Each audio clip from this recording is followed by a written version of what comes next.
Boa tarde a todos e todas. Eu sou o W.B. Lemos, doutor em Literatura Comparada pela UERJ e colaborador do Museu da Justiça, integrante do corpo de instrutores da Escola de Administração Judiciária, a ESAG, e com a seguinte leitura lhes dou as boas-vindas. Todos os movimentos se processam da mesma maneira, confusos, heteróclitos, desiguais. O que importa é o impulso e a meta.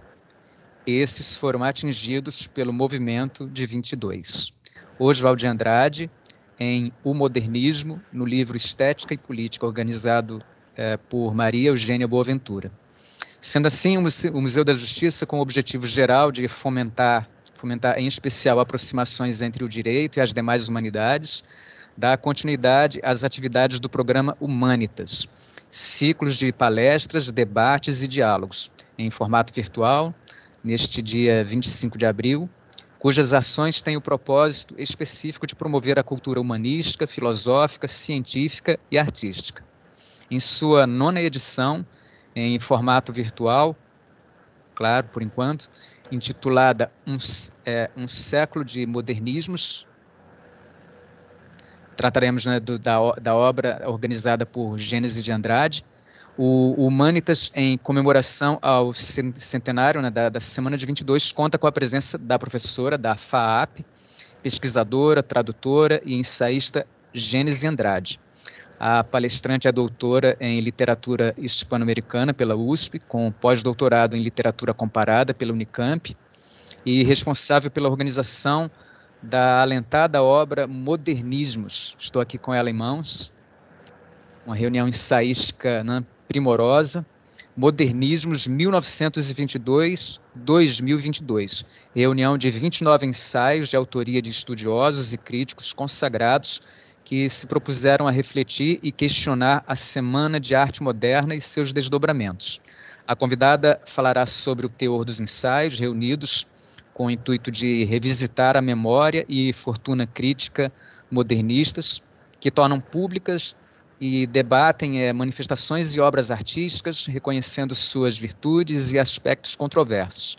Após a sua palestra, a professora Gênesis Andrade será entrevistada e, na sequência, o público também poderá conversar com a convidada e ou lhe direcionar perguntas.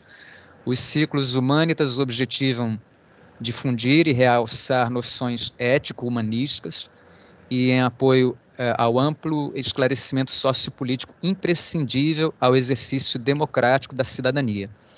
O evento conta com o apoio das equipes de produção, representada por Sara Machado aqui conosco, e do Educativo, do Museu da Justiça, representado aqui o Educativo pela Ludmila D'Angelis, além da coordenação e mediação minha e do poeta e doutor em literatura comparada pela UERJ, Ricardo Vieira Lima, doutor em literatura brasileira pela UFRJ, Ricardo Vieira Lima, é um dos nossos colaboradores aqui. Ele é também responsável, é um dos editores, assistentes da revista Fórum de Literatura Brasileira Contemporânea da UFRJ. Graças à parceria entre o Museu da Justiça e a Escola de Formação do Servidor, a ESAG, tem sido possível essa parceria em que o servidor é contemplado no seu processo de formação anual, contemplado com essa programação que prioriza na reflexão filosófica, estética, poética.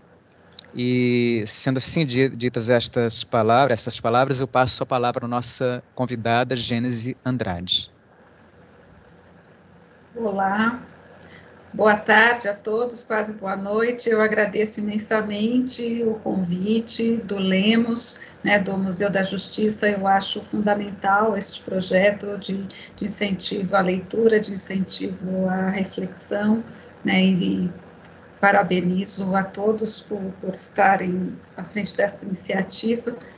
Para mim é uma honra poder falar sobre minhas pesquisas, sobre Semana de Arte Moderna e também sobre o livro Modernismos 1922-2022, que foi lançado no início deste ano e tem sido bastante bem recebido, e para mim é uma alegria poder estar com vocês para conversar sobre ele.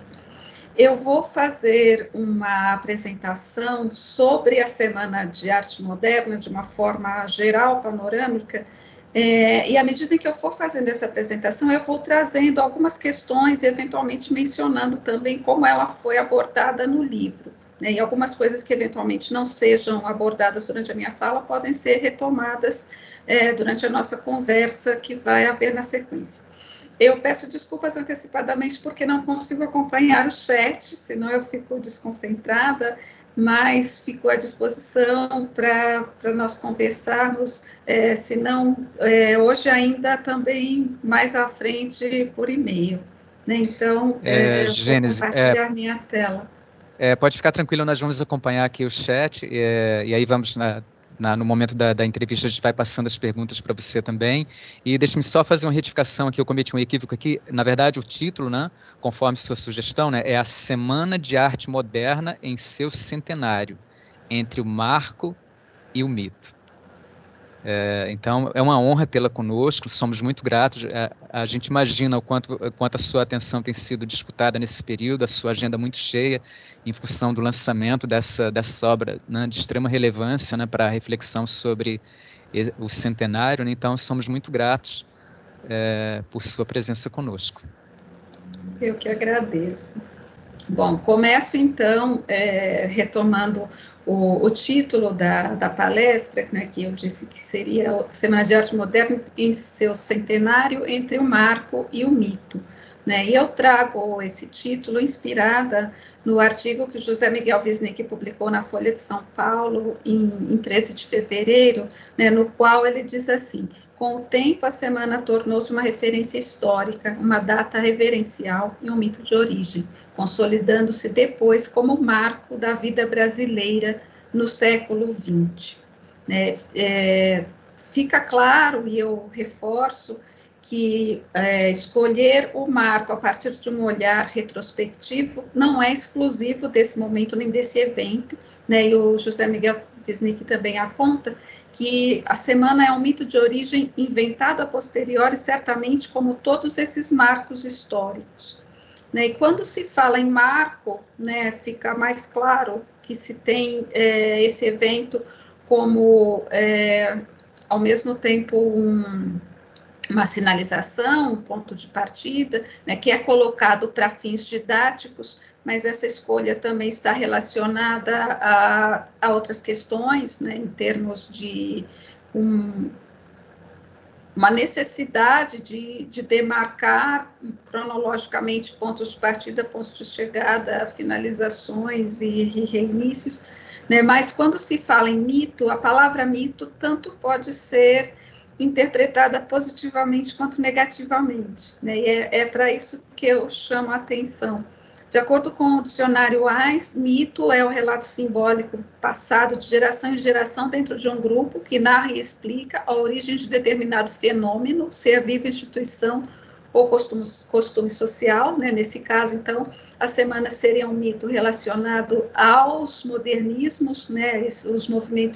O movimento estético que se desenvolveu ao longo do século XX, e aí se considerando o momento de maior impacto e depois as transformações que ele vai sofrendo e se encaminhando para outras denominações, né? E mito também, de acordo com o mesmo dicionário, pode ser relacionado a algo falso que não corresponde ao que ocorreu de fato.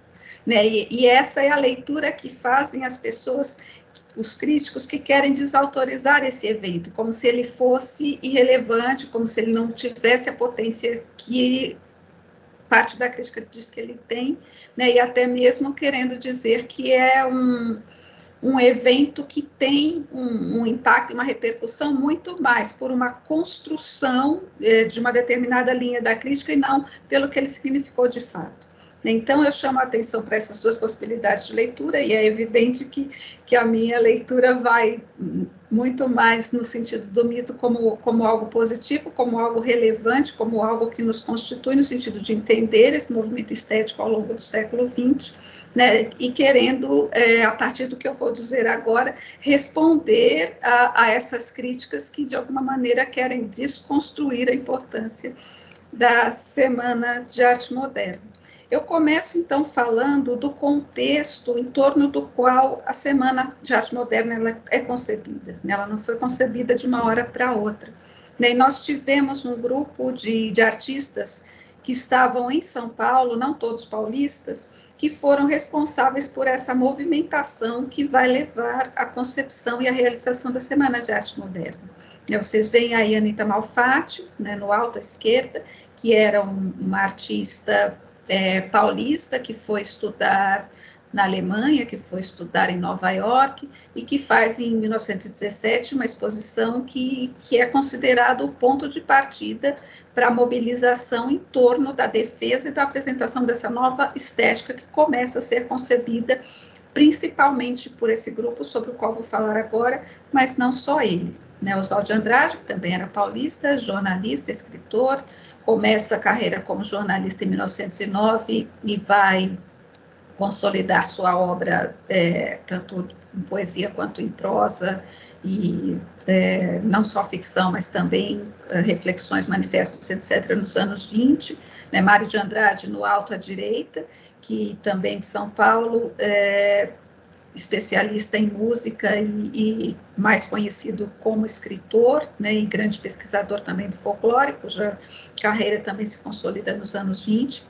De Cavalcante, aqui abaixo, do lado do Oswald de Andrade, que era carioca e veio para São Paulo muito jovem, veio estudar Direito, começou a atuar como jornalista junto ao jornal Estado de São Paulo, ainda antes dos anos 20, e atuou também como desenhista e caricaturista em várias revistas de variedades e depois nas revistas vanguardistas também.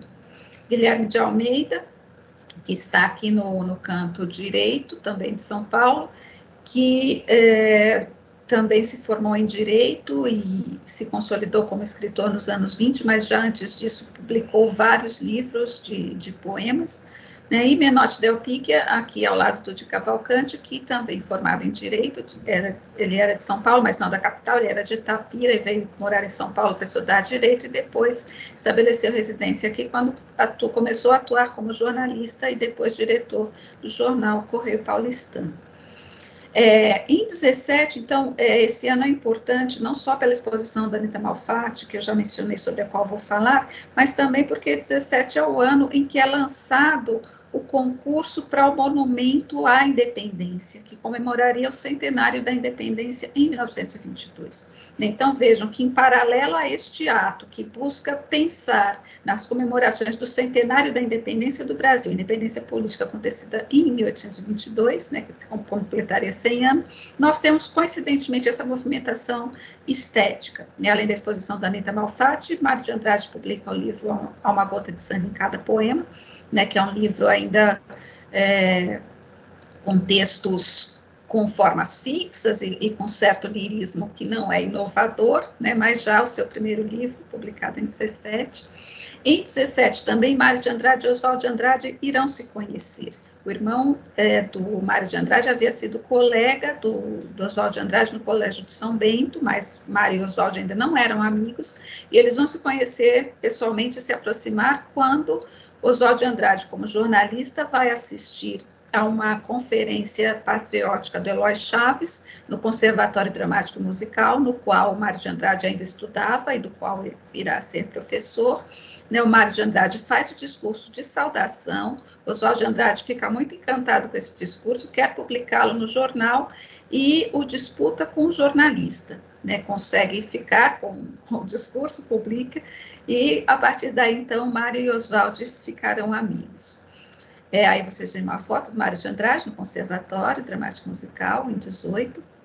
E então, a Anita Malfatti, cuja foto vocês veem aí, né, depois de haver viajado para estudar pintura na Alemanha e em Nova York, faz essa exposição em 17, que é muito polêmica por causa da crítica que o Monteiro Lobato faz a essa exposição.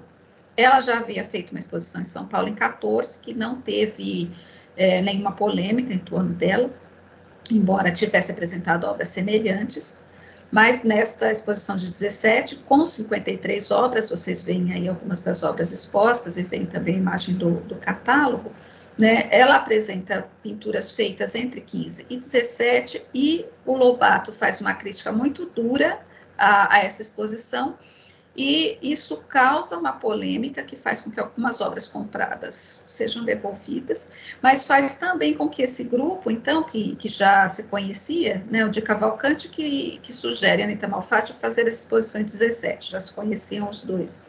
E Mário e Oswaldo vão ver a exposição de 17 e vão, então, conhecer a Anita, e já conheciam de Cavalcante. Então, eles vão começar a se mobilizar, muito interessados nessa nova estética, que a Anita Malfatti apresenta de uma forma mais ampla. Né, o Oswaldo de Andrade vai escrever um texto em 11 de janeiro de 18, um dia após o fechamento da exposição, no Jornal do Comércio, defendendo a exposição da Anita Malfatti. E eu quero ressaltar que a crítica do Lobato não foi a Anita como pintora, ele reconhecia que ela tinha talento, ele criticava a estética que ela apresentava, ele criticava essa estética expressionista que causava muito impacto, que era totalmente diferente da arte acadêmica, que era a arte vigente naquele momento, né, a arte realista, e a qual o Lobato era favorável e continuou sendo. Né? O Lobato nunca defendeu enfaticamente o modernismo, né? Embora continuasse sendo amigo dos modernistas, fosse próximo deles, e tenha editado as obras deles, como eu vou mencionar mais adiante. Em 18, o Oswaldo de Andrade aluga um apartamento pequeno para encontros amorosos e para reuniões de amigos, e esses apartamentos pequenos que esses jovens endinheirados alugavam eram chamados de garçonnière. A do Oswaldo de Andrade foi na Rua Líbero Badaró, vocês veem aí a imagem da região da Rua Líbero Badaró, não exatamente o prédio onde estava a garçonnière, e essa garçonnière, então, foi um espaço de encontro, né, e teve como figura central esta jovem normalista, Maria de Lourdes Castro, que ficou conhecida como Daisy. Nessa garçonnière, além do Oswaldo de Andrade, um dos frequentadores era Guilherme de Almeida e também o Monteiro Lobato. Eles fizeram um diário dessa garçonnière, que é um documento importante para que se veja como era a sociabilidade, as brincadeiras, as trocas de ideias, os registros do que acontecia lá, né? Todo mundo que passava por lá fazia anotações, deixava bilhetes, fazia desenhos, e a história dessa garçonnière termina tragicamente porque a Daisy acaba falecendo devido a problemas de saúde desencadeados por um aborto que ela fez. Ela já tinha saúde muito frágil, então este diário termina com a nota necrológica dela. Ela era namorada do Oswaldo de Andrade, foi o Oswaldo de Andrade que a induziu a fazer o aborto, ele se arrependeu muito disso. E aqui vocês veem caricaturas do Oswaldo e dela, feitas pelo Inácio da Costa Ferreira, que assinava como Ferrinhac, e assinava também como Geroli, né, o pseudônimo dele. E depois o Oswaldo de Andrade vai encomendar ao Vitor Brecheret um busto da Daisy, que ele carregou a vida toda. Então, vejam que já temos um grupo constituído, atitudes inovadoras, embora ainda não vanguardistas, né? E em 1920, esse grupo vai se reunir em torno de Vitor Brecheret, que era um escultor. Ele havia estudado em Roma, na Itália, volta para São Paulo, se estabelece no Palácio das Indústrias, porque Ramos de Azevedo concede a ele uma sala para que ele ficasse lá trabalhando, e Mário Oswaldo de Andrade e Menotti Del Picchia o conhecem lá, ficam encantados com suas esculturas. Então, esse mesmo grupo se amplia e vai defender Brecheret, empolgado com as esculturas que ele faz, não realistas, né, e começa um movimento para que São Paulo faça um monumento, que seria a homenagem dos paulistas à independência, que seria o monumento às bandeiras. Esse monumento não vai ser construído nesse momento, só vai ser construído em 1954, mas já houve, então, essa movimentação em 1920. E também 1920 é o ano em que Oswaldo de Andrade e Menotti Del Picchia criam uma revista que se chamou Papel e Tinta, né, na qual, além de Oswaldo e Menotti, colaboraram Mário de Andrade, Guilherme de Almeida e outros, Essa revista era uma revista principalmente de variedades, com muitos anúncios, né, se sustentava com anúncios, com venda de exemplares, né, e ela foi fundamental para toda a movimentação em torno do Brecheret. Né, houve várias publicações apresentando o Brecheret, aí vocês veem uma página com entrevista ao Monteiro Lobato, feita pelo Oswald de Andrade, né, e aí texto sobre o Brecheret, assinado por um pseudônimo, Ivan, que foi atribuído por Mário da Silva Brito ao Oswald de Andrade, e foi atribuído por Teleporto a Mário de Andrade. Né, a matéria traz imagens das esculturas do Brecheret, e em um outro número traz o descritivo, né, o memorial do monumento às bandeiras, que eles defendiam que o governo do estado aprovasse que fosse construído, mas isso não aconteceu, e a maquete desse monumento foi doada à Pinacoteca do Estado, e depois se perdeu. 1920 é o ano também em que Mário de Andrade recebe de Brecheret autorização para passar em bronze uma escultura, que é a conhecida escultura da cabeça de Cristo, também chamada Cristo de Trancinhas, que é o impulso para que ele escreva os poemas que constituirão Paulicéia Desvairada. O Mário de Andrade conta sobre isso na conferência que ele faz em 1942, no movimento modernista, né, que foi diante do impacto que essa escultura causou e da reação que causou em sua família, né, que era muito católica e achava que ele havia enlouquecido quando leva para casa um Cristo de Trancinhas. Ele começa a escrever, ele escreve o título Paulicéia Desvairada, escreve alguns poemas, mas o livro só vai ser publicado em 1922. Em 1920, Anita Malfatti faz mais uma exposição, esta com 54 telas, e aí o que se nota é que ela recua um pouco em seu estilo, né, são menos obras expressionistas e obras mais convencionais, digamos, como essa que vocês veem aí à direita. E se em 1918, né, após a exposição de 17, Oswald de Andrade se pronuncia em sua defesa, nesse momento quem vai se pronunciar é Menotti Del Picchio. Ele critica a crítica que o Lobato havia feito e ele diz que o Lobato deveria se desculpar, e ele diz que muita gente criticou a Anita Malfatti sem conhecer bem a obra dela e concordou com a crítica, mesmo sem ter visto a exposição, como ele mesmo, que não estava em São Paulo em 17. E aí, nesse momento, então, ele faz um meia-culpa, defende a Anita Malfatti e diz que Lobato deveria fazer o mesmo. 1921 é um outro momento importante dessa movimentação, quando Menotti Del Picchio é homenageado em um evento que aconteceu na Avenida Paulista, em um espaço que era um terraço e um espaço de festas, tanto da elite quanto de eventos políticos, né? E Menotti havia publicado o poema dramático As Máscaras, em uma edição de luxo. Em torno dessa publicação, então, ele é homenageado por políticos e por artistas, e nesse evento o Oswald de Andrade faz um discurso chamando a atenção para o fato de que ele faz parte do grupo de artistas moços que defendem uma nova estética, marca posição em oposição aos artistas conservadores, em oposição aos políticos, né, e anuncia, então, que existe um grupo defendendo uma nova estética. Né, esse discurso é publicado no Correio Paulistano, no dia seguinte ao evento, no dia 10 de janeiro de 21. Né? Havia também outro espaço de sociabilidade, além da garçonnière, além das redações dos jornais, que era a Vila Quirial, né, mantida por um mecenas, que era também poeta e político, tinha várias outras habilidades, estava vinculado ao pensionato artístico, né, que eram as bolsas concedidas aos artistas para estudar na Europa, tanto artistas visuais quanto músicos. Né, houve também uma homenagem ao Menotti Del Picchio na Vila Quirial, antes dessa homenagem na Avenida Paulista, né, e nessa ocasião também foi homenageado Martins Fontes, que também havia escrito um poema dramático em torno do Arlequim, Pierrot e Colombina, como As Máscaras do Menotti. Aí vocês veem a imagem do Trianon, né, onde foi esse evento. Aí algumas imagens das capas das obras do Menotti Del Picchio, né, ele já havia publicado Moisés, Juca Mulato também em 17, As Máscaras tinha tido uma primeira edição em 21, uma edição simples, e a edição de luxo no fim de 21, no fim de 20, né, e com a homenagem em 21. Aí outra imagem das máscaras.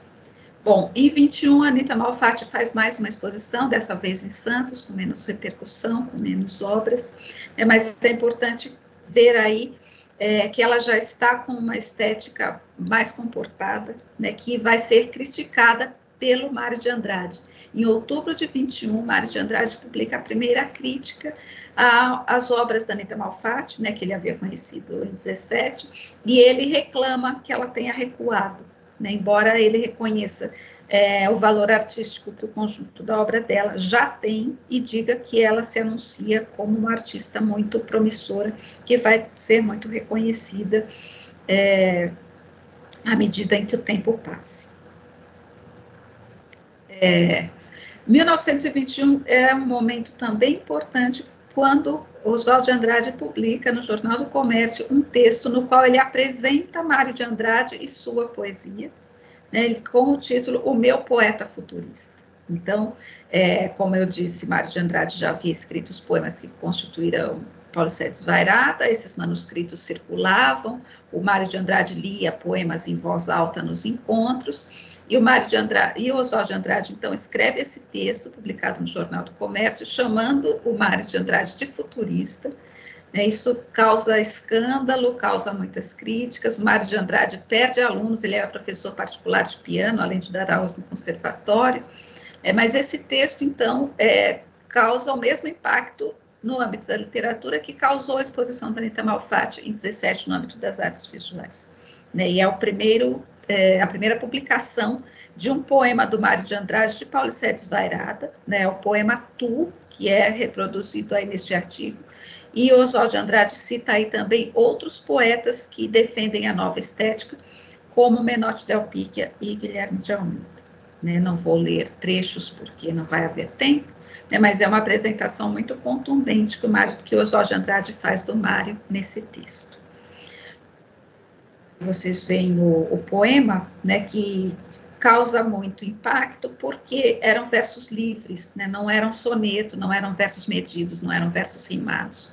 E para as pessoas que defendiam o parnasianismo, que adoravam Olavo Bilac, isso era praticamente uma afronta. O Mário de Andrade vai responder a este artigo em um texto com o título Futurista, com interrogação, e aí ele se pergunta por que será que o Oswald de Andrade está se referindo a ele como futurista. E é curioso que, neste texto, Mário de Andrade não diz eu sou o poeta futurista, ele diz eu conheço o poeta futurista, e ele não é futurista, como Oswald de Andrade está dizendo. E o Oswald de Andrade vai fazer a tréplica neste texto, que se chama Literatura Contemporânea, no qual ele vai citar outros poetas também, como Agenor Barbosa, que era mineiro e morava em São Paulo, e também colaborava nos jornais defendendo a nova estética. Bom, neste mesmo ano de 21, o Mário de Andrade vai publicar um conjunto de textos criticando a poesia então vigente, a poesia parnasiana e simbolista. Foram 7 textos com o título Mestres do Passado. Isso também foi alvo de uma polêmica, porque ele os reconhecia como mestres, Olavo Bilac, Vicente de Carvalho, Raimundo Corrêa, Alberto de Oliveira, Francisca Júlia, mas ele dizia que estavam no passado, já não traziam uma estética que estivesse de acordo com as transformações da cidade, que se via em São Paulo, nessa virada do século XX, com a chegada da energia elétrica, com a construção de viadutos, com o surgimento dos primeiros edifícios e tudo isso. Essa estética mais de acordo com o momento de transformação do início do século XX que esse grupo defendia. Foram 7 artigos no total, como eu já disse, publicados em agosto e setembro. E em 21 também nós temos a exposição do Rego Monteiro. Vicente do Rego Monteiro, artista de Recife, fez exposições em São Paulo, Recife e Rio de Janeiro em 1920. Em 1921 ele faz esta exposição no Trianon do Rio, no hall do Teatro Trianon, no Rio de Janeiro, e essa exposição traz obras vinculadas à temática indígena, e, embora ele vá para Paris em 21, ele deixa algumas dessas obras com Ronald Carvalho, e algumas delas vão integrar a exposição da Semana de Arte Moderna. É isso para dizer, então, que participaram da Semana de Arte Moderna não só artistas de São Paulo, né, além de Cavalcante, que eu já mencionei, que já estava com o grupo, vai haver obras também do Rego Monteiro e de outros artistas que não são de São Paulo, que eu ainda vou mencionar. Bom, aqui está a imagem do artigo do Mário de Andrade sobre a Anita Malfatti, que eu já mencionei, que será publicado apenas em outubro de 21.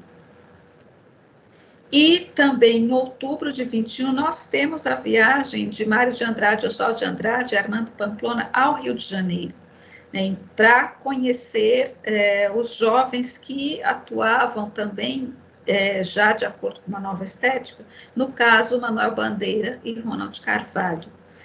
Eles vão se encontrar na casa do Ronald Carvalho.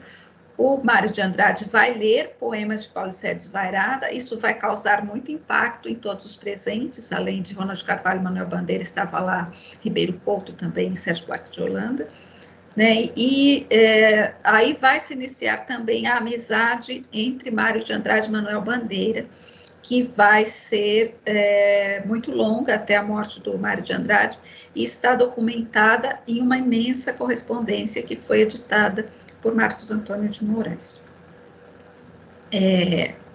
Quando eles viajam ao Rio de Janeiro, eles já conheciam a poesia do Manuel Bandeira, porque já haviam visto e comprado e lido, né, nas livrarias de São Paulo, o livro Carnaval do Bandeira, que também é de 17.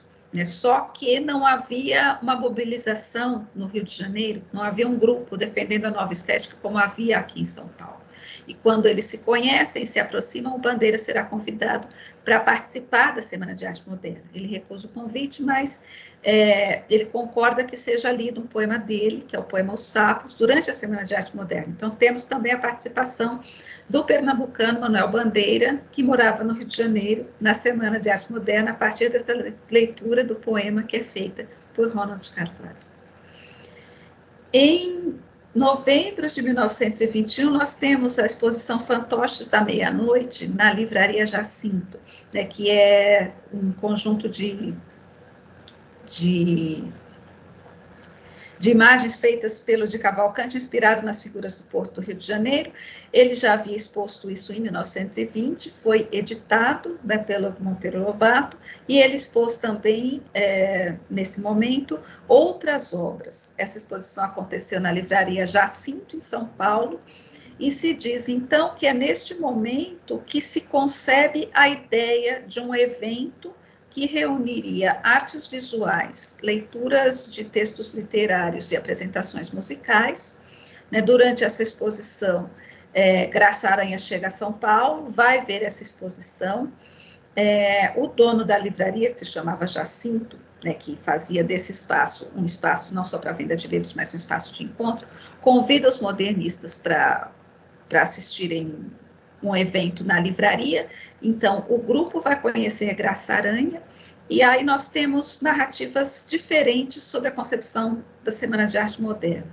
O de Cavalcante diz que ele comentou com Graça Aranha ficou interessado, sugeriu que ele conversasse com Paulo Prado fica interessado também, e aí eles pensam na possibilidade de fazer algo mais amplo, não na livraria, mas no Teatro Municipal, e a adesão de Graça Aranha e Paulo Prado são fundamentais para que o evento se concretize em fevereiro no Teatro Municipal. O Rubens Borba de Moraes diz que a conversa entre Graça Aranha e de Cavalcante não foi só entre Graça Aranha e de Cavalcante, que os outros também participaram, Mário, Oswaldo e o próprio Rubens Borba, né, que a conversa com Paulo Prado também foi com todo o grupo, né, a sugestão de que se fizesse no formato da Semana de Deauville foi da Marinete Prado, esposa do Paulo Prado, e o fato é que, seja por iniciativa de um ou de outro, o evento vai acontecer em fevereiro de 21 no Teatro Municipal de São Paulo. E agora eu vou interromper o compartilhamento para mostrar uma outra apresentação.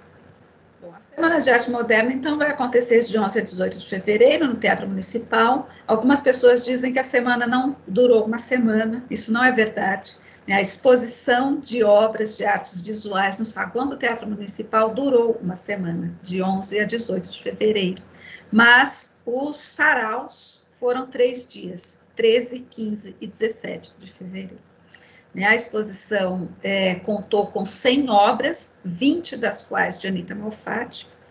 Houve também exposição de obras de arquitetura, como vocês veem aí, do Antônio Moya, esculturas, como do Brecheret e outros, as Malfatti de Cavalcante, John Graz e sua esposa Regina Graz, de Martins Ribeiro, de Zina Aita, que era uma pintora mineira, que já havia feito exposição em Belo Horizonte, de Ian de Almeida Prado também, e Vicente do Rego Monteiro, que eu já mencionei.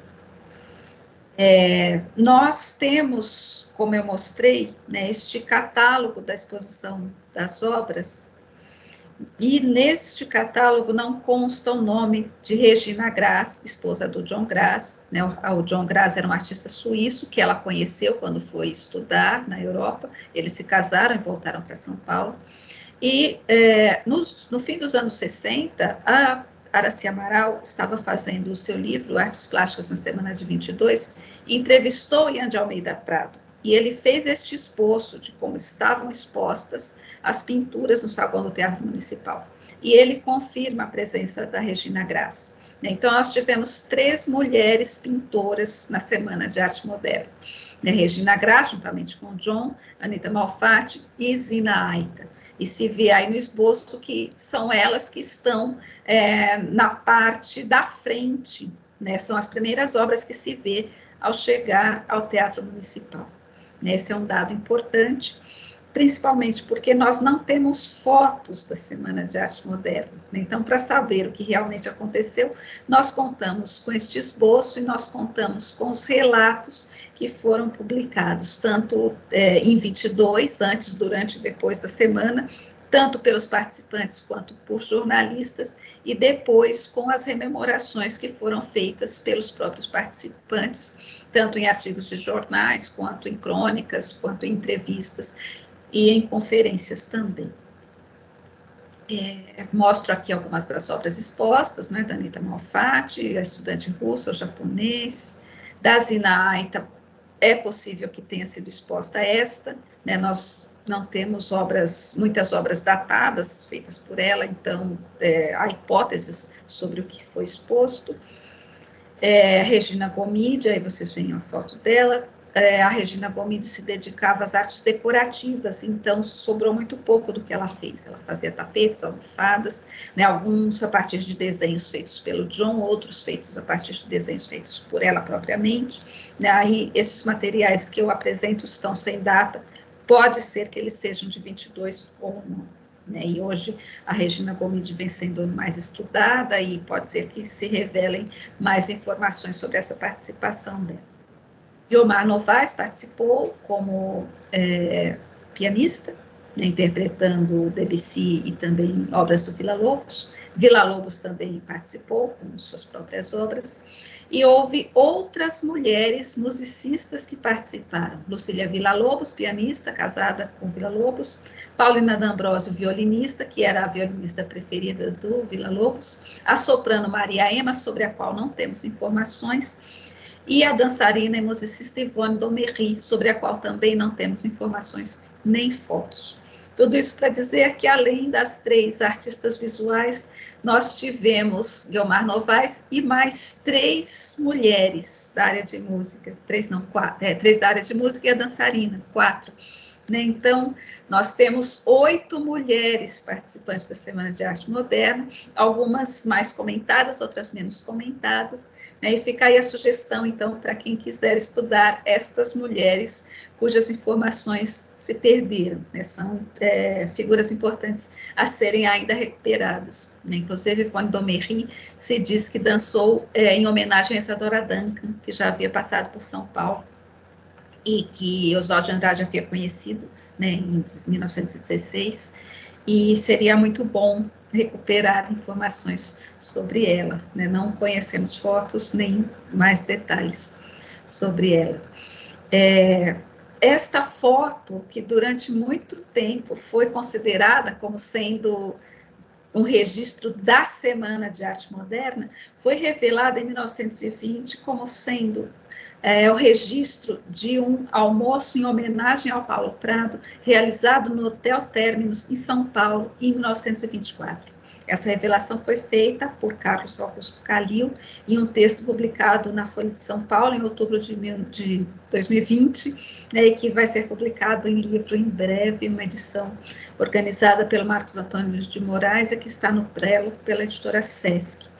Isso nos faz pensar, então, no fato de que quase 100 anos depois, nós ainda temos muito a estudar e muito a descobrir e muito a pesquisar sobre a Semana de Arte Moderna. E chama a nossa atenção que mesmo que esse evento não tenha uma documentação tão consistente como gostaríamos que tivesse, ela continua permanecendo nas nossas reflexões, continua sendo um marco, continua sendo um mito. Isso só mostra a força que ela tem e mostra também o potencial que ainda há para pesquisas e reflexões em torno dela. Em 2017 foi pintado este quadro por um artista contemporâneo carioca, Daniel Lanes, no qual ele parte dessa fotografia que se pensava que era da semana, e faz essa tela com o título 17 Homens e um Segredo, ou Os Modernistas, que naquele momento fazia muito sentido como uma tentativa de ressignificar aquela foto, na qual predominam figuras masculinas, como se tivessem sido selecionados só os homens que participaram da semana para figurar num retrato oficial. Hoje sabemos que ele não é um retrato oficial, mas de todo modo vemos que tanto na foto quanto aí só há figuras masculinas. E toda a reflexão em torno da foto começou porque se perguntava por que a Anita Malfatti não estava na foto, por que o Marco Novaes não estava na foto, e também por que estavam figuras que não participaram da Semana de Arte Moderna. Nós vemos aqui Oswaldo de Andrade, Mário de Andrade, Manuel Bandeira, Graça Aranha, Paulo Prado, mas vemos outras pessoas que não tinham nada a ver com a Semana de Arte Moderna, estão aí na foto. Foi a partir daí que foi feita a pesquisa pelo Calil e se chegou à conclusão e aos documentos que comprovam que essa foto não é da semana, inclusive porque foi publicada também essa foto na revista A Vida Moderna, e ao registro de que era uma homenagem ao Paulo Prado. Mas essa pintura chama a nossa atenção para os apagamentos, para a ausência feminina. E hoje nos faz pensar também, nesse contexto do centenário, em que houve tantas críticas e tentativas de desconstruir a semana, no próprio apagamento, no próprio abalo que se quer promover sobre a imagem, sobre o fato Semana de Arte Moderna. E essa é a reflexão que eu trago aqui também. Depois da Semana de Arte Moderna, então, nós tivemos a primeira revista de vanguarda, que é a revista Claxon, da qual participou o grupo que concebeu a semana, estavam à frente dessa revista principalmente Mário de Andrade, Oswaldo de Andrade, Rubens Borba de Moraes, Couto de Barros, houve colaborações de Manuel Bandeira, Sérgio Millier, houve ilustrações de Vitor Brecheret, Anita Malfatti, Zina Aita e Ande Almeida Prado, e houve colaborações de estrangeiros também, como Guilherme de Torre, que era espanhol e depois virá a morar na Argentina quando se casa com Nora Borges, e outros estrangeiros que eram correspondentes de Claxon no exterior. Em junho de 22, nós temos a chegada de Tarsila do Amaral ao Brasil. Ela estava estudando em Paris antes, ela não participou da Semana de Arte Moderna, e quando ela chega, ela se junta ao grupo, apresentada por Anita Malfatti, se junta a Oswaldo, Mário, Menotti e Anita. Eles formam o chamado Grupo dos Cinco, E nós vemos aí, então, um registro de um desses encontros, né, feito pela Anita Malfatti. E esse registro mostra amizade, cumplicidade, descontração, né, e se diz que nesses encontros, que eram ou na casa da Anita Malfatti, ou na casa do Mário de Andrade, ou no ateliê da Tarsila do Amaral, né, eles pintavam, eles liam textos, eles discutiam questões estéticas, né, ouviam música, tocavam, né, e era um momento de encontro muito frutífero. Foi durante esses encontros, né, aí está a imagem da casa da Rua Lopes Chaves, do Mário de Andrade, aí está um registro do ateliê da Tarsila, uma tela que ela pintou em 18, né, aí nós vemos a Tarsila.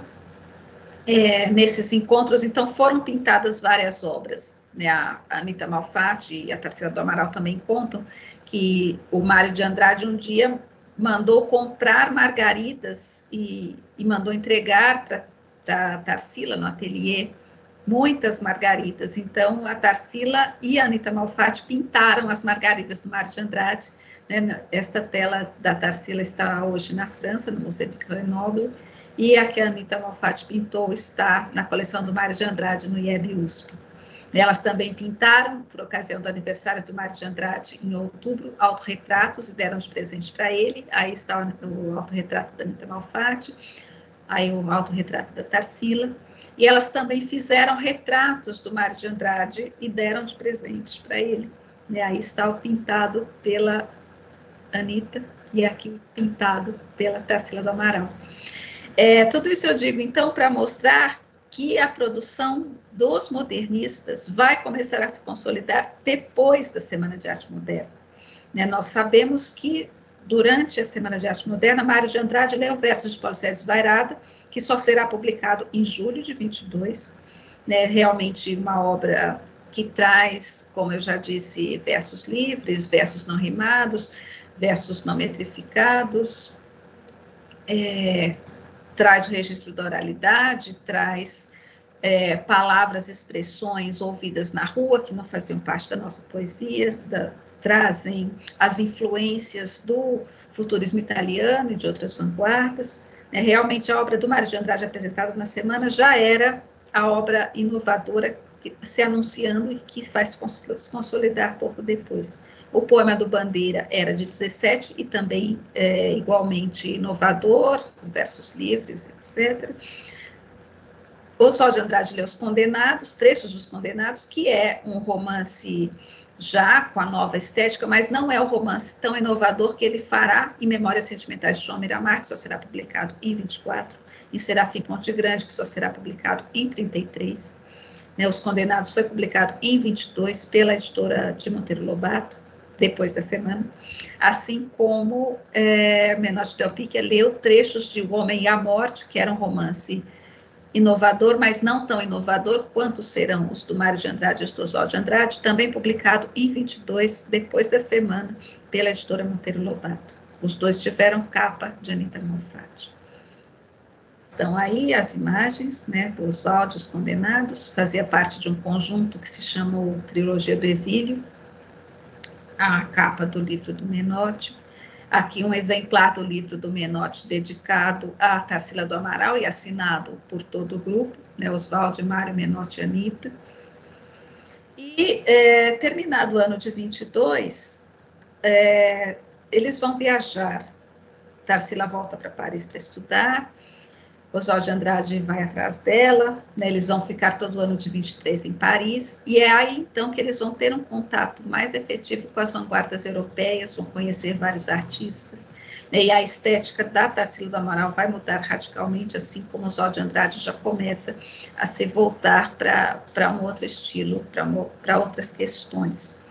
Então, vocês veem aí duas telas muito importantes da Tarsila do Amaral, pintadas em Paris, em 1923. A negra e a caipirinha.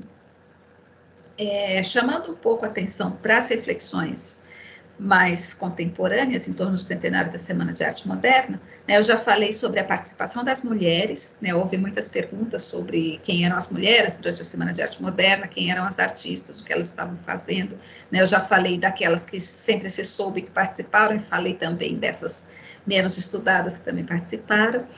E outra questão que se discutiu muito, e se tem discutido também, é sobre a representatividade negra. Né, sempre se perguntam onde é que estavam os artistas negros que não participaram da Semana de Arte Moderna. E eu já me antecipo, então, dizendo que a Semana de Arte Moderna foi o desejo de um grupo de apresentar a sua nova estética. Eu falei quem era esse grupo, falei da iniciativa de fazer essa apresentação e de convidar alguns artistas. E outros não foram convidados, o que não significa que eles fossem totalmente ignorados. Né, se fala da importância dos 8 batutas como músicos, né, que eram conhecidos no Rio de Janeiro. Menotti Del Pique escreveu em 1919 sobre os 8 batutas, mas não os convidaram para a semana, porque interessava a eles naquele momento apresentar a música de Villa-Lobos, né, e apresentar Guiomar Novaes, e não apresentar os 8 batutas. E a tela A Negra, que durante muito tempo foi analisada apenas do ponto de vista estético, né, com sua relação com o cubismo, sua relação com a questão do exotismo presente nas artes europeias naquele momento, né, a arte negra, que já havia sido contemplada, inclusive, por artistas franceses, não só nas artes visuais, mas também na literatura, não havia sido, até recentemente, questionada quanto à questão dessa representação do negro que é vinculada ao nosso passado escravocrata. E as discussões mais recentes, então, chamam a atenção para isso, como se representa um negro de forma deformada, distorcida, e ausente de subjetividade, quando se sabe que essa pintura foi feita pela Tarsila a partir das memórias que ela tinha de empregados da fazenda, ex-escravizados, inclusive esta figura, a negra, inspirada em uma mulher que foi sua babá, e ela nem sequer se lembra do nome dela. Essa discussão foi feita no livro Modernismo, 1922-2022, que eu organizei, pela artista visual, pesquisadora e curadora Renata Felinto, que é uma artista negra, e que, inclusive, tem refletido muito sobre a questão da representação e da representatividade do negro. Representação como o fato de trazer o tema, mas que não significa representatividade na medida em que o artista negro demora para ser reconhecido, demora para ter espaço no circuito artístico e para ter a sua obra com mais visibilidade, com maior recepção. Lili Schwartz também aborda essa tela negra em seu ensaio do livro, ao mesmo tempo em que ela fala também da relação dos modernistas com Lima Barreto e fala sobre Casagrande Senzala.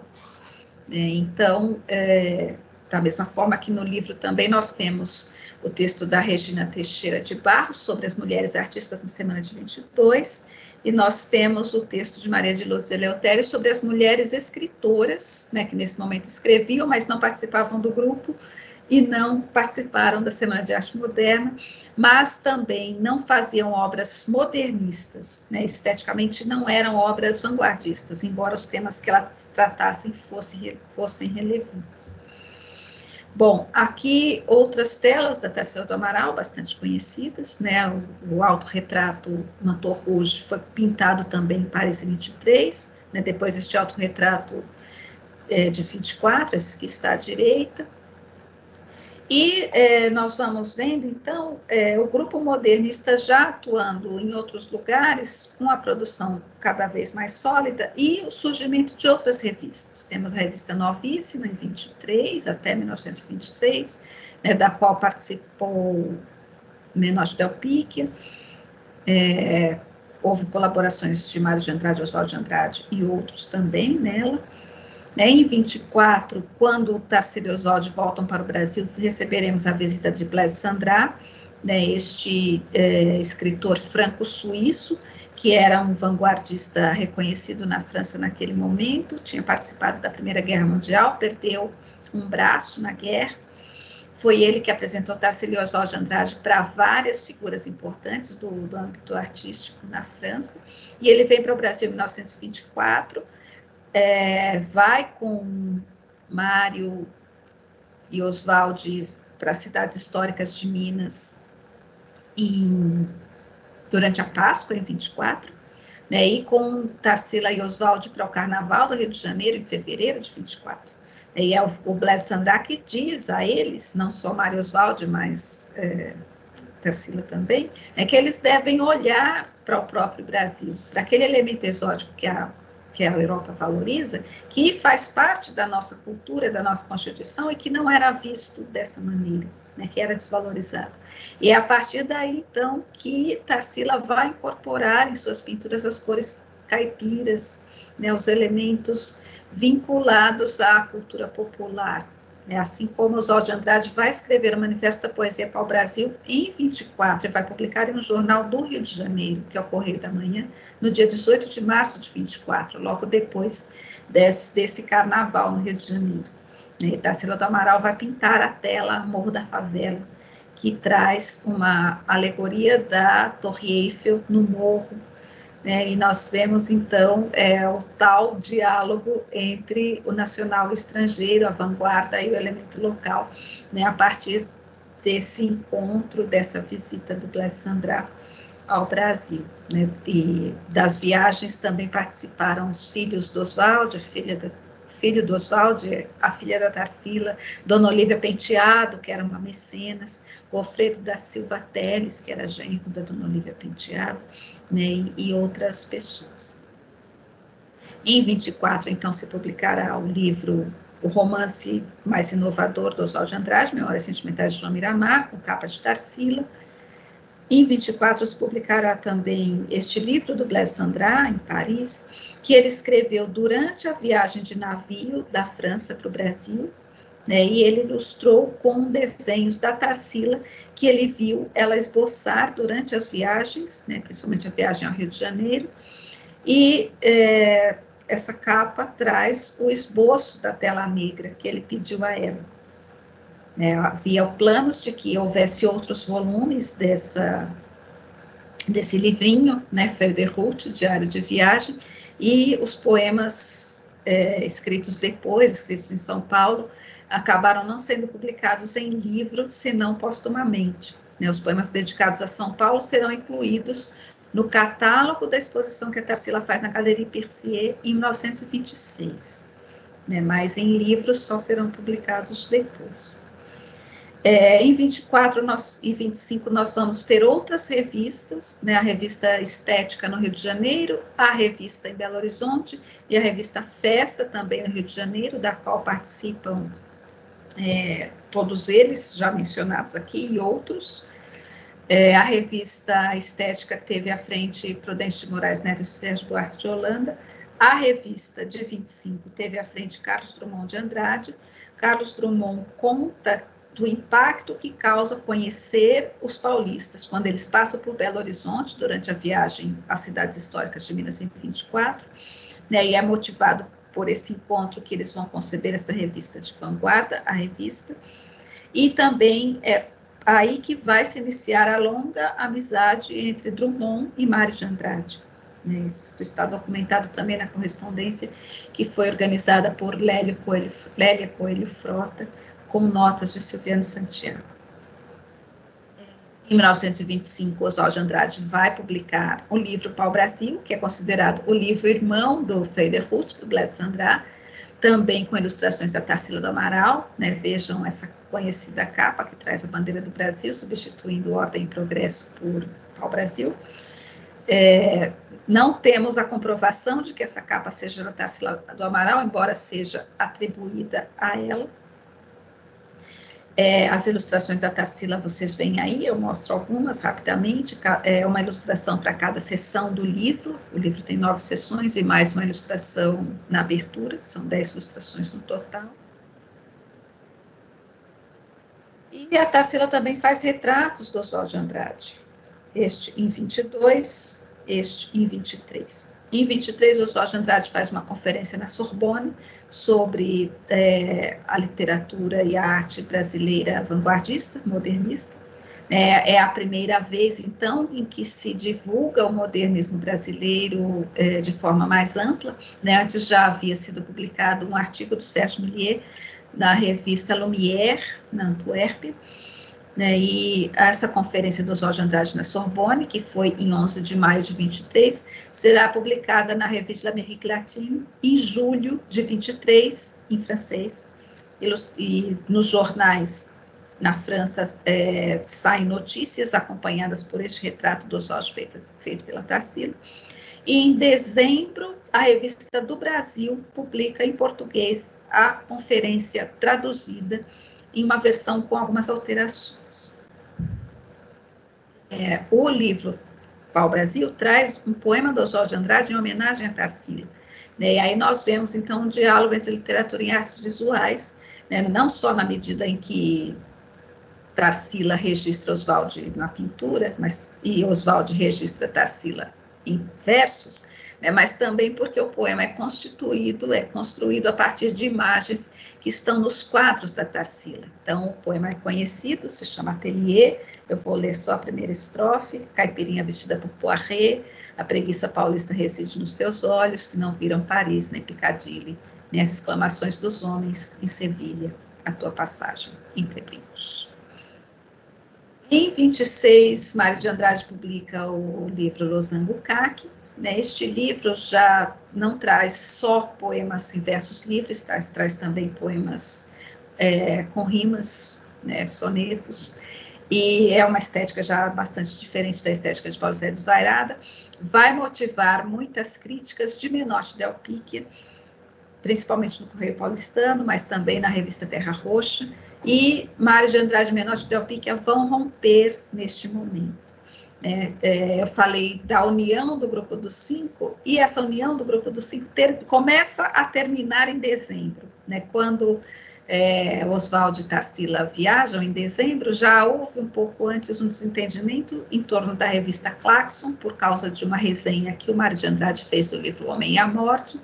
Quando Anita Malfatti vai para Paris em 23 e Tarsila está lá, começa uma rivalidade entre elas vão se afastar. Em 24, quando Oswald de Andrade publica o Manifesto da Poesia Pau Brasil, Menotti Del Picchia já começa a se voltar para o movimento verde-amarelo, que é uma oposição ao Pau Brasil, começa a criticar Oswald, e eles vão se afastar em 25.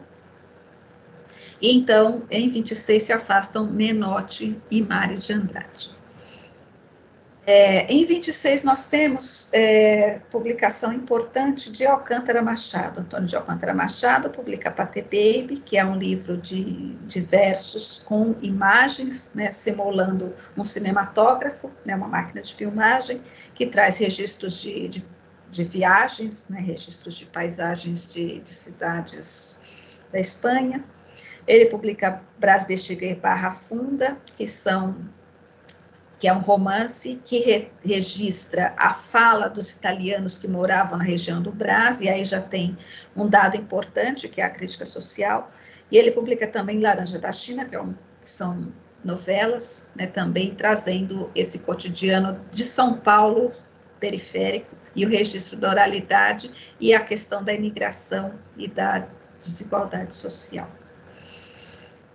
A revista Terra Roxa, que eu já mencionei, é uma outra revista de vanguarda, que reuniu publicações de Mário, Oswald e outros. Aí também temos uma importante participação de Paulo Prado e uma campanha para trazer para o Brasil um documento, que é uma carta de Anchieta.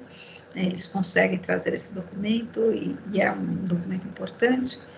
Em 26, temos a exposição da Tarsila na Galerie Percier, que eu mencionei, que é uma exposição, é a primeira exposição individual da Tarsila, e ela ocorre em Paris, não no Brasil. A exposição individual da Tarsila nós só vamos ter aqui em 29, no Rio de Janeiro, e depois em São Paulo. Aí está a capa do catálogo, no qual se incluíram, então, os poemas do Blaise Sandrá, feitos sobre São Paulo, que seriam publicados naquela série Feuille de Route, mas não foram. E aí nós vemos a famosa foto da Tarsila do Amaral diante de uma tela no dia da abertura da exposição. Ela vestia Percier, né,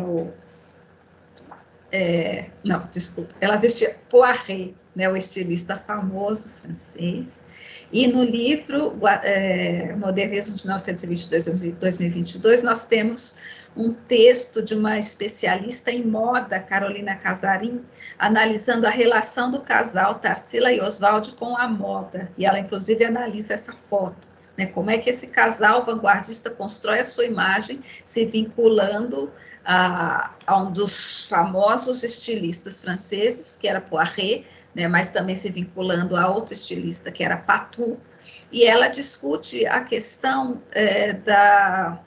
do nacional e do estrangeiro e a questão da vanguarda ou do atraso, na medida em que Poiret já não era, nesse momento em que Tarsila se veste com as roupas de seu ateliê, o mais inovador estilista. Nesse momento, já estava em vigência a moda de Chanel, e Tarsila não vestiu Chanel, Tarsila vestiu Poiret e Patou. Então, este estudo é um olhar muito original e muito inovador, é uma contribuição importante, né, se nós pensarmos nas possibilidades que temos de estudos dos modernismos a partir de outras áreas, né, é algo que até o momento não havia sido feito. Em 27, nós temos Oswald de Andrade publicando o primeiro caderno do aluno de poesia, que tem ilustrações de autoria dele e capa de Tarsila do Amaral. Em 27, nós temos a revista Verde, em Cataguases, né, para pensar, então, um pouco que o modernismo não é só de São Paulo, já falei das revistas do Rio e de Minas. Esta é uma outra revista de Minas, né, da cidade de Cataguases, e ela é muito importante não só porque estabelece todo o diálogo com os modernistas de São Paulo e do Rio de Janeiro, mas também com os vanguardistas do Uruguai e da Argentina.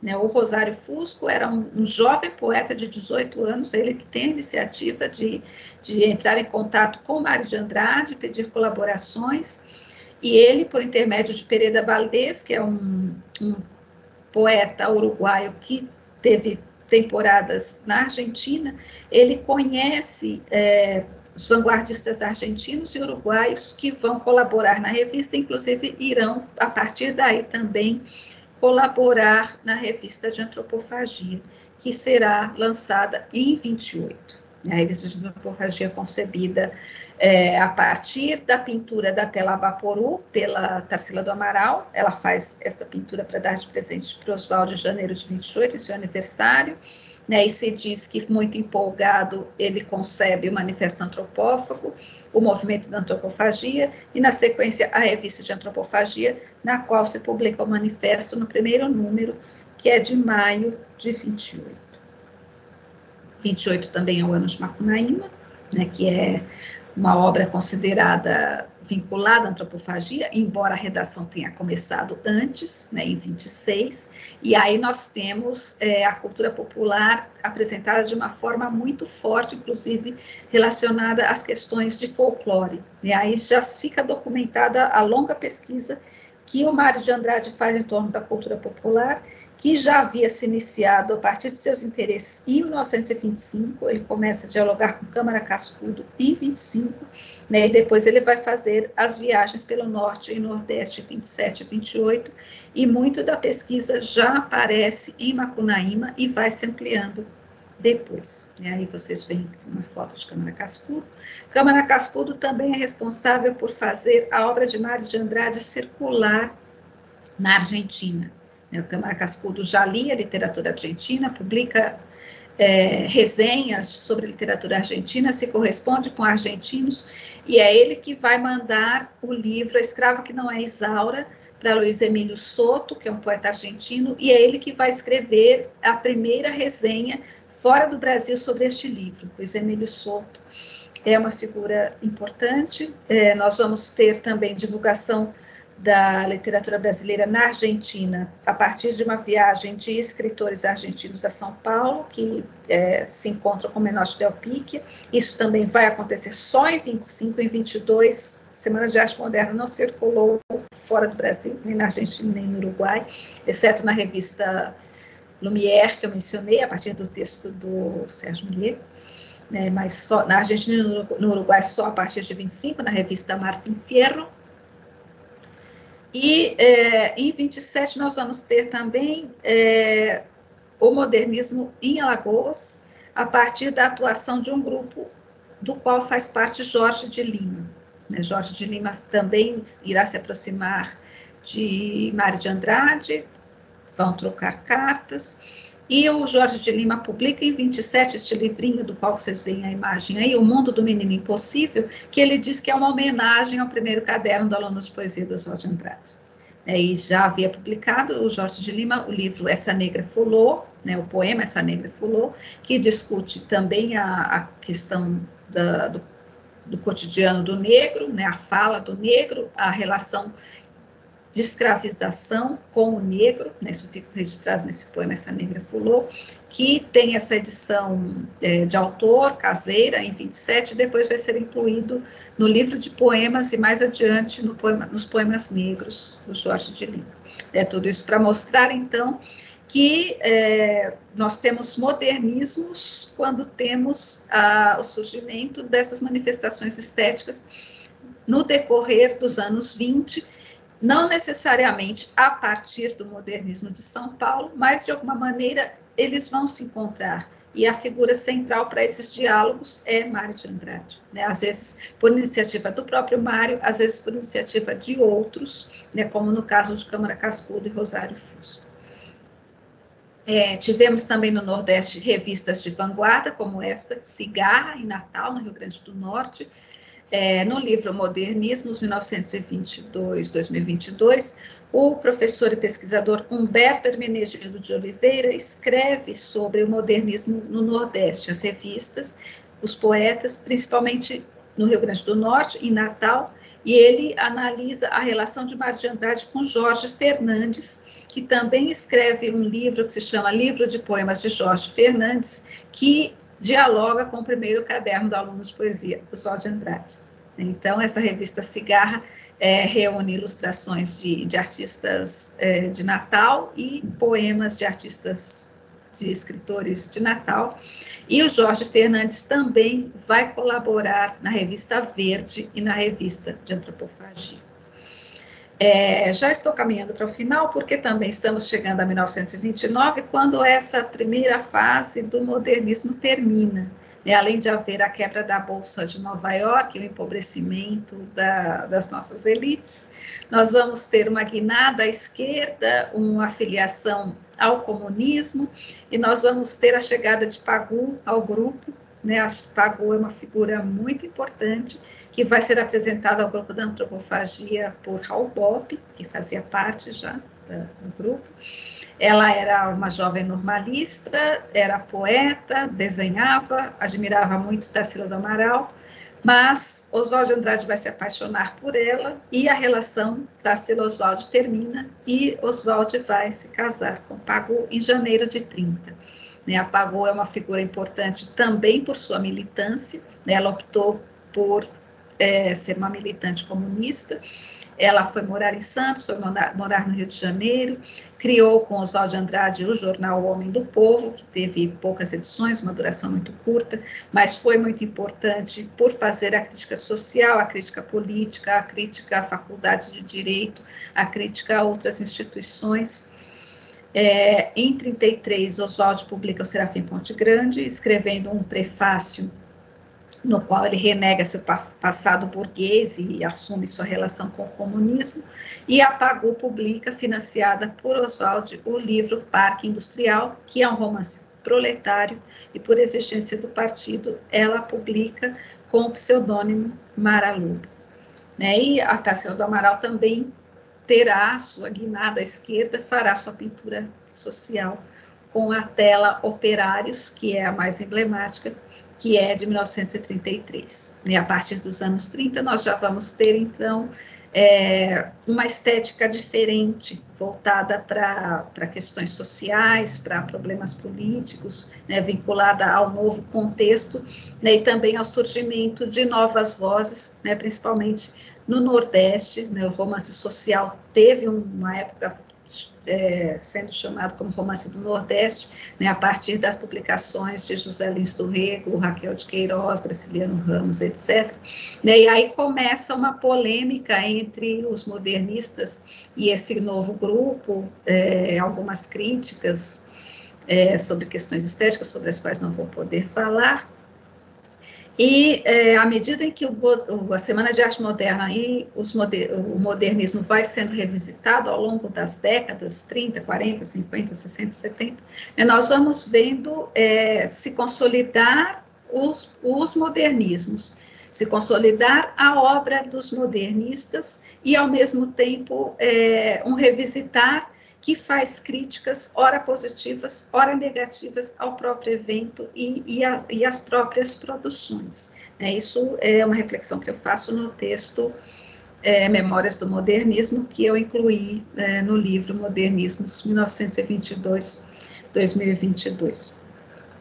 Para concluir, eu só quero pontuar, então, que é muito curioso que a Semana de Arte Moderna permanece em nossas referências culturais, em nossa historiografia e crítica literária, mesmo que a gente não tenha uma documentação concreta, né? Isso, e mesmo que tenha sido um evento fugaz, podemos dizer.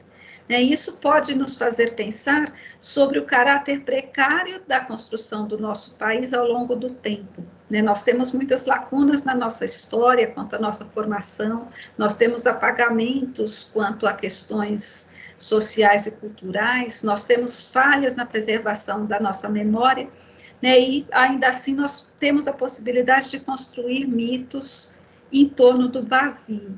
E é a partir daí, então, que eu falo que nós temos que pensar a importância desses mitos, no sentido de avaliar criticamente o quanto eles refletem a nossa necessidade de mitos e também pensar no que é que nós podemos fazer com esses mitos. Agora eu vou interromper o compartilhamento e agradeço a atenção de vocês e fico à disposição para as perguntas. Muito obrigada.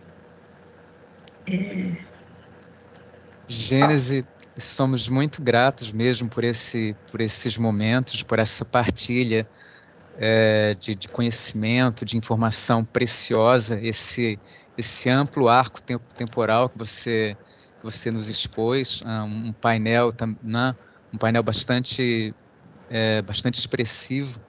Eu imagino que a maior parte de nós aqui, da assistência, os outros integrantes da assistência estejam experimentando sensação semelhante à minha, que é assim a de um rememorar, né, da nossa memória, da nossa história,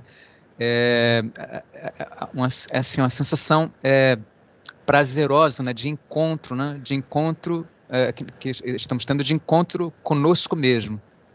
Então, somos muito gratos por isso. Nós temos conosco aqui uma assistência de 305 pessoas. Já temos aqui algumas manifestações de afeto, parabenizando por sua fala, pela beleza dela, pela potência, pela erudição, pelo conhecimento que ela nos comunicou. Eu imagino também que muitos de vocês também tenham tido a curiosidade acendida, né, por essas informações, pelos detalhes, por esses bastidores, por tanta coisa também desconhecida, né, que nos é apresentada, né, por essa revisita. Então, sendo assim, eu sugiro, né, nós vamos conversar um pouco sobre esse livro, né, eu sugiro a leitura, né, do livro organizado, né, pela Gênese Andrade, que é o Modernismo de 1922-2022. Então, todo o trabalho de pesquisa, né, não só dela, mas como de outros 28 ensaístas, está presente aqui. Então, um acervo assim, extraordinário de informações e de conhecimento, né? Não só informação, mas conhecimento mesmo, né? Sobre a nossa identidade, um momento, né, constitutivo, né, formador da identidade nacional, da identidade brasileira. Então, essa palestra ela vem muito a calhar no momento em que o nosso país carece de revalorização de si mesmo, por isso somos muito gratos, Gênese, por isso. Na verdade, como nós tínhamos conversado, né, nos bastidores, eu preparei uma série de perguntas, mas várias delas já foram contempladas na sua exposição, então eu vou me deter apenas sobre aquelas que em alguma medida ainda não o foram, né? Então eu começaria perguntando, né, pedindo, né, aliás, para que você fale um pouco sobre esse trabalho de organização da obra Modernismos, né, que né, é algo monumental, e fale um pouco, né, sobre o trabalho desses convidados, desses ensaístas. Você já tocou, né, já falou sobre vários deles, né, à medida, né, mas você pode fazer alguns destaques, então, por favor. Bom, vamos lá. Muito obrigada pela apreciação da palestra. Esse livro foi concebido em 2000, eu falo 1900, estou recuando 100 anos. Foi concebido em 2019, quando a Lili Schwartz propôs ao Jorge Schwartz que organizasse uma obra mais ampla sobre os modernismos, né, inspirados nos dicionários que haviam sido publicados então recentemente, o Dicionário da República e Dicionário da Escravidão e da Liberdade. O Jorge Schwartz não pôde aceitar o convite, mas se propôs a ser consultor da publicação. Então, eu fiz o projeto para este livro, que acabou sendo Modernismos 1922-2022, e o projeto foi pensado principalmente com o objetivo de preencher lacunas, né, de revisitar a bibliografia, mas pensar em temas ainda não suficientemente discutidos, contemplados, né, e ainda pensando também nas questões que são mais do século XXI, né, principalmente a questão das representatividades, né, representatividade feminina, a representatividade negra, né, a questão das culturas populares, a questão indígena, né, e foi a partir, então, desses temas que me pareciam que ainda precisavam ser discutidos, foram convidados especialistas de várias áreas, né, não só de São Paulo, mas de outros estados também, não só do Brasil, de fora do Brasil também, né, e a ideia era que viessem vários olhares de especialistas, né, e de pessoas que têm familiaridade já com esses temas, né, e eu acho que isso faz muita diferença, né, a gente ter pesquisadores que abordam esses temas não agora como pegando carona no fato de que isso tem mais espaço, tem mais visibilidade, mas que vem fazendo essa reflexão já há muito tempo. Né? Então, foi possível convidar pessoas que vêm da área de literatura, de artes visuais, de arquitetura, de música, de design, de moda, história social, sociologia da cultura, né, pensando no próprio repertório multidisciplinar da Semana de Arte Moderna, né, manifestações em várias linguagens, né, e os textos também se complementam. Né? Então, por exemplo, quando eu falei da questão da representatividade negra, né, que é abordado pela Renata Felinto, ele é abordado também pela Lili Schwartz. Né, e essa mesma polêmica em torno do Lima Barreto, que é abordada pela Lili Schwartz, também aparece no texto do Luiz Rufato, que é sobre as revistas do Rio de Janeiro, Minas Gerais e do Sul, e aparece também no texto do Paulo Roberto Pires, que é sobre a repercussão dos modernismos na imprensa. Então, é interessante ver como o mesmo fato é abordado por especialistas de várias áreas. O Luiz Rufato é escritor, o Paulo Roberto Pires também é escritor, mas é também professor da UFRJ, né, da área de comunicação, é editor da revista Serrote. Ainda falando de revistas, além do Luiz Rufato, nós tivemos o Daniel Trent falando das revistas do ponto de vista do design gráfico, então ele fala da revista Claxon, da revista Verde, da revista de antropofagia, do ponto de vista do design gráfico, e ainda atualizando a questão para falar do suplemento cultural do Estado de São Paulo e do suplemento literário do Jornal do Brasil, né, do ponto de vista do design, como ele dialoga com essas revistas de vanguarda. Tivemos, como eu falei, Humberto Menegildo, falando das revistas do Nordeste, né? Então, foi importante ter esses olhares a partir de vários lugares. Humberto Hermenegildo é da Universidade Federal do Rio Grande do Norte, né? O Daniel Trent é de São Paulo e é da área de design, né? E ele também é o designer, autor da capa e do projeto gráfico do livro.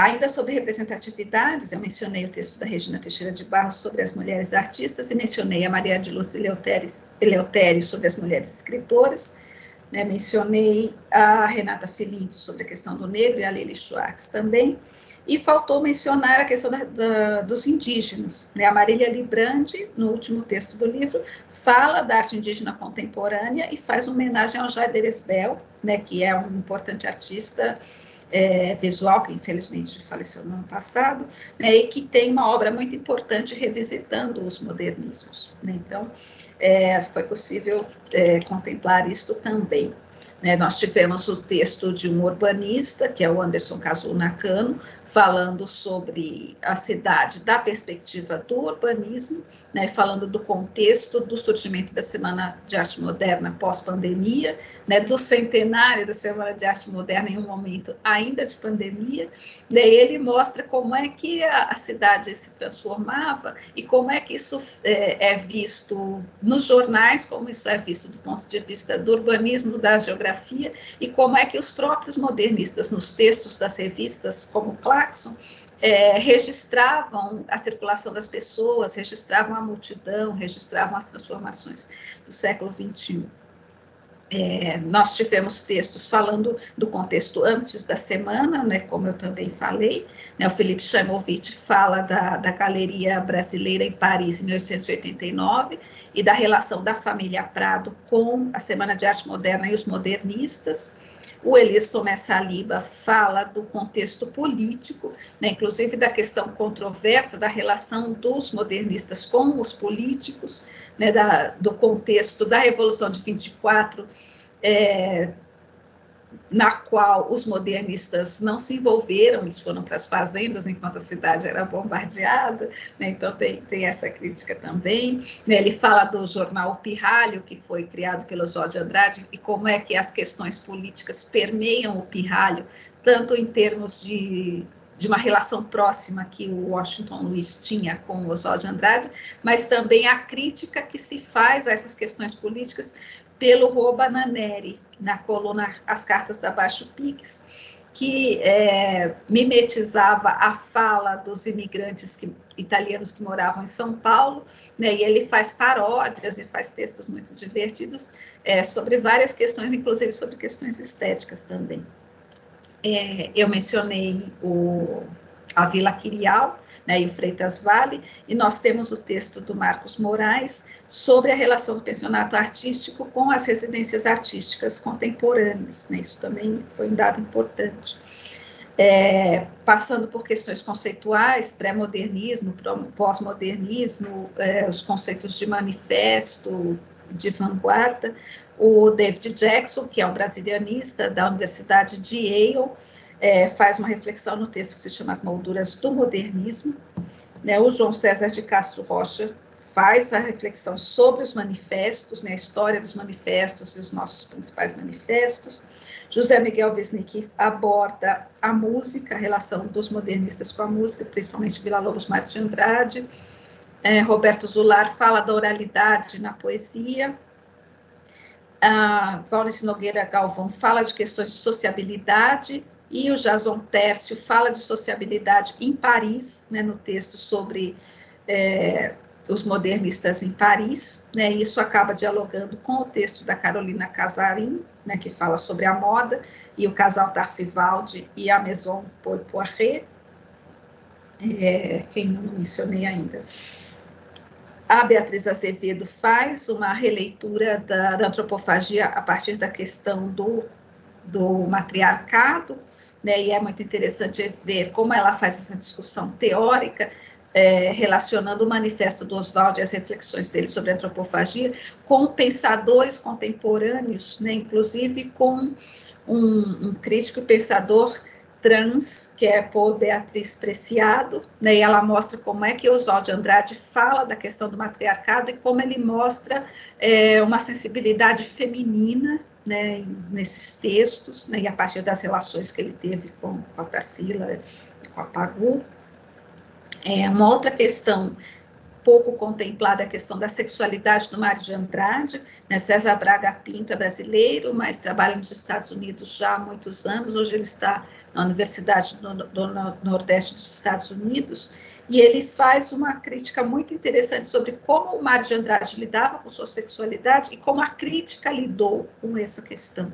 É um texto muito consistente, uma reflexão muito importante, porque ele mostra como é que a crítica se esquivou de abordar, e como o próprio Mário de Andrade abordou, né, e como isso pode ser visto nos próprios textos críticos do Mário de Andrade, nos textos ficcionais, na poesia e também na correspondência. Esse é um dado importante, porque a gente sempre teve especulações e comentários sobre isso, mas não uma abordagem mais consistente, né? Eu acho que isso é muito importante, né, para a compreensão, não tanto da obra do Mário de Andrade, mas para a compreensão da figura do Mário de Andrade. Depois nós temos os textos críticos sobre a crítica, né, no caso Maria Augusta Fonseca falando da crítica literária do modernismo, né, Antônio Cândido, Benedito Nunes, Mário da Silva Brito, Gilda de Mello e Souza, Teleporta com Ana Lopes, e Maria Isabel Branco Ribeiro fala da crítica de arte do modernismo, né, os principais críticos em torno de Tarsila do Amaral, no caso Horaci Amaral, Rego Monteiro, no caso Walter Zanini, e Anita Malfatti, no caso Marta Rossetti Batista. Né, eu já falei que eu escrevi sobre as memórias do modernismo, né, como é que os próprios protagonistas revisitaram a semana e os modernismos ao longo das décadas, né, Mário Oswald Menotti e Anita Malfatti, né, mas também como houve os detratores, né, no caso Ian de Almeida Prado e Mari Guastini, né, e como outros também olharam esse evento e esse movimento, no caso Tarsila do Amaral e Sérgio Milliet. E eu chamo a atenção para a leitura das conferências, né? Se fala muito da conferência do Mário de Andrade, mas do ponto de vista da demolição do modernismo que ele faz, né? E se deixa de lado outras reflexões importantes, e se deixa de lado o contexto em que ele escreve isso, né? E eu mostro como que o Sérgio Milliet, a Tarsila do Amaral, o Haroldo de Campos leem essa conferência, né, e como o próprio Haroldo de Campos e Silviano Santiago leem essa conferência comparativamente à conferência que o Oswald de Andrade fez em 44, o Caminho Percorrido, e também é uma conferência balanço e é muito menos estudada que a conferência do Mário de Andrade.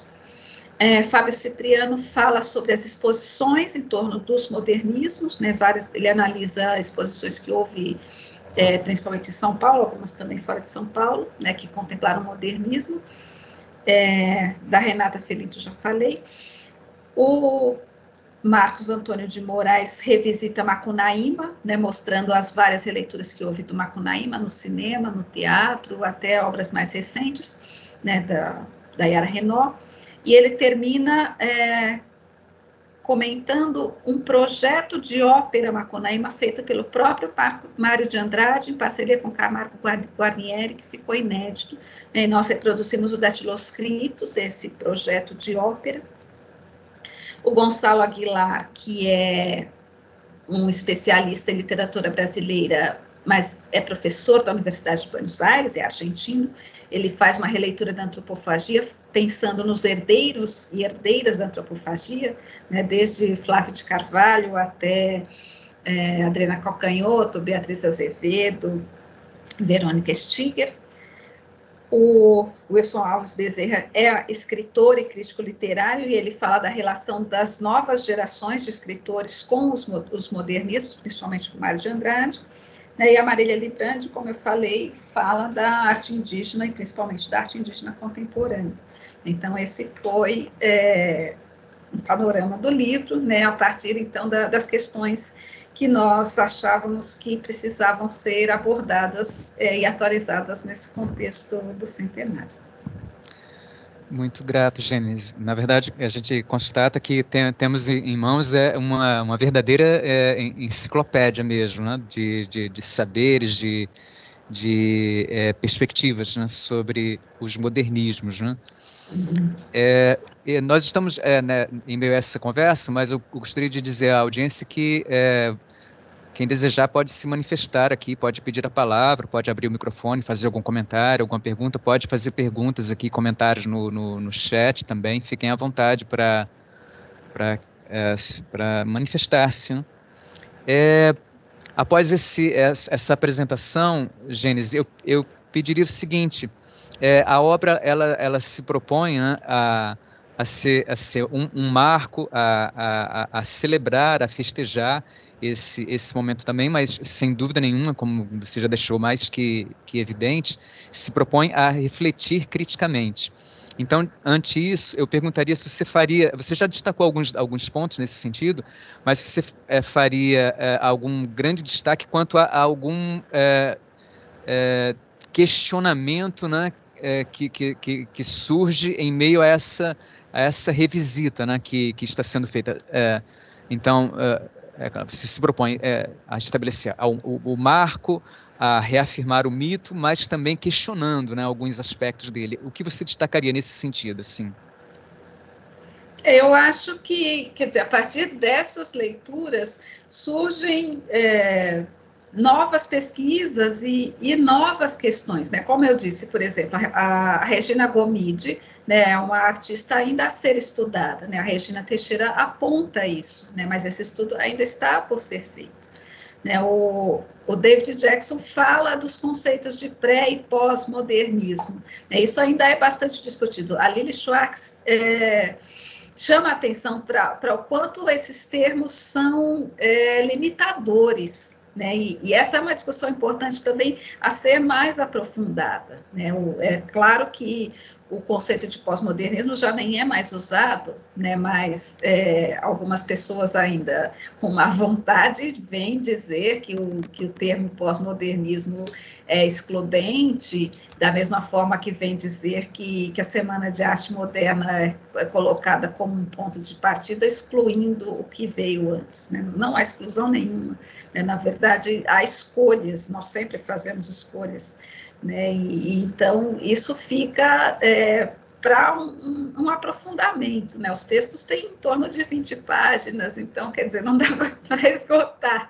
E a ideia também é essa, né? É deixar essas questões em aberto. E eu chamo a atenção para o fato também de que o livro não quis esgotar a discussão, né?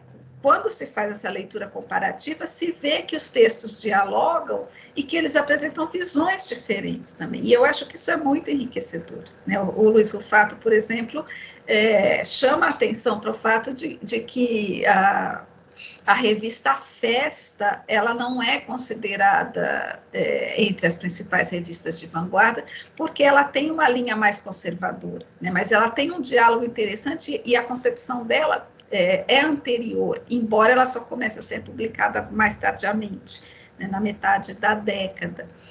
E quando se mostra essas obras que circularam menos, né, como os dos modernismos do Nordeste, né, isso também chama a atenção para esse estudo que precisa ser ampliado. Né? Nós temos pesquisas no Nordeste sobre isso, mas circulando pouco ainda entre nós. Né? Inclusive, muitas dessas revistas contam com poucos exemplares disponíveis em coleções particulares. Né? Então, falta ampliar esse acesso para que se ampliem os estudos.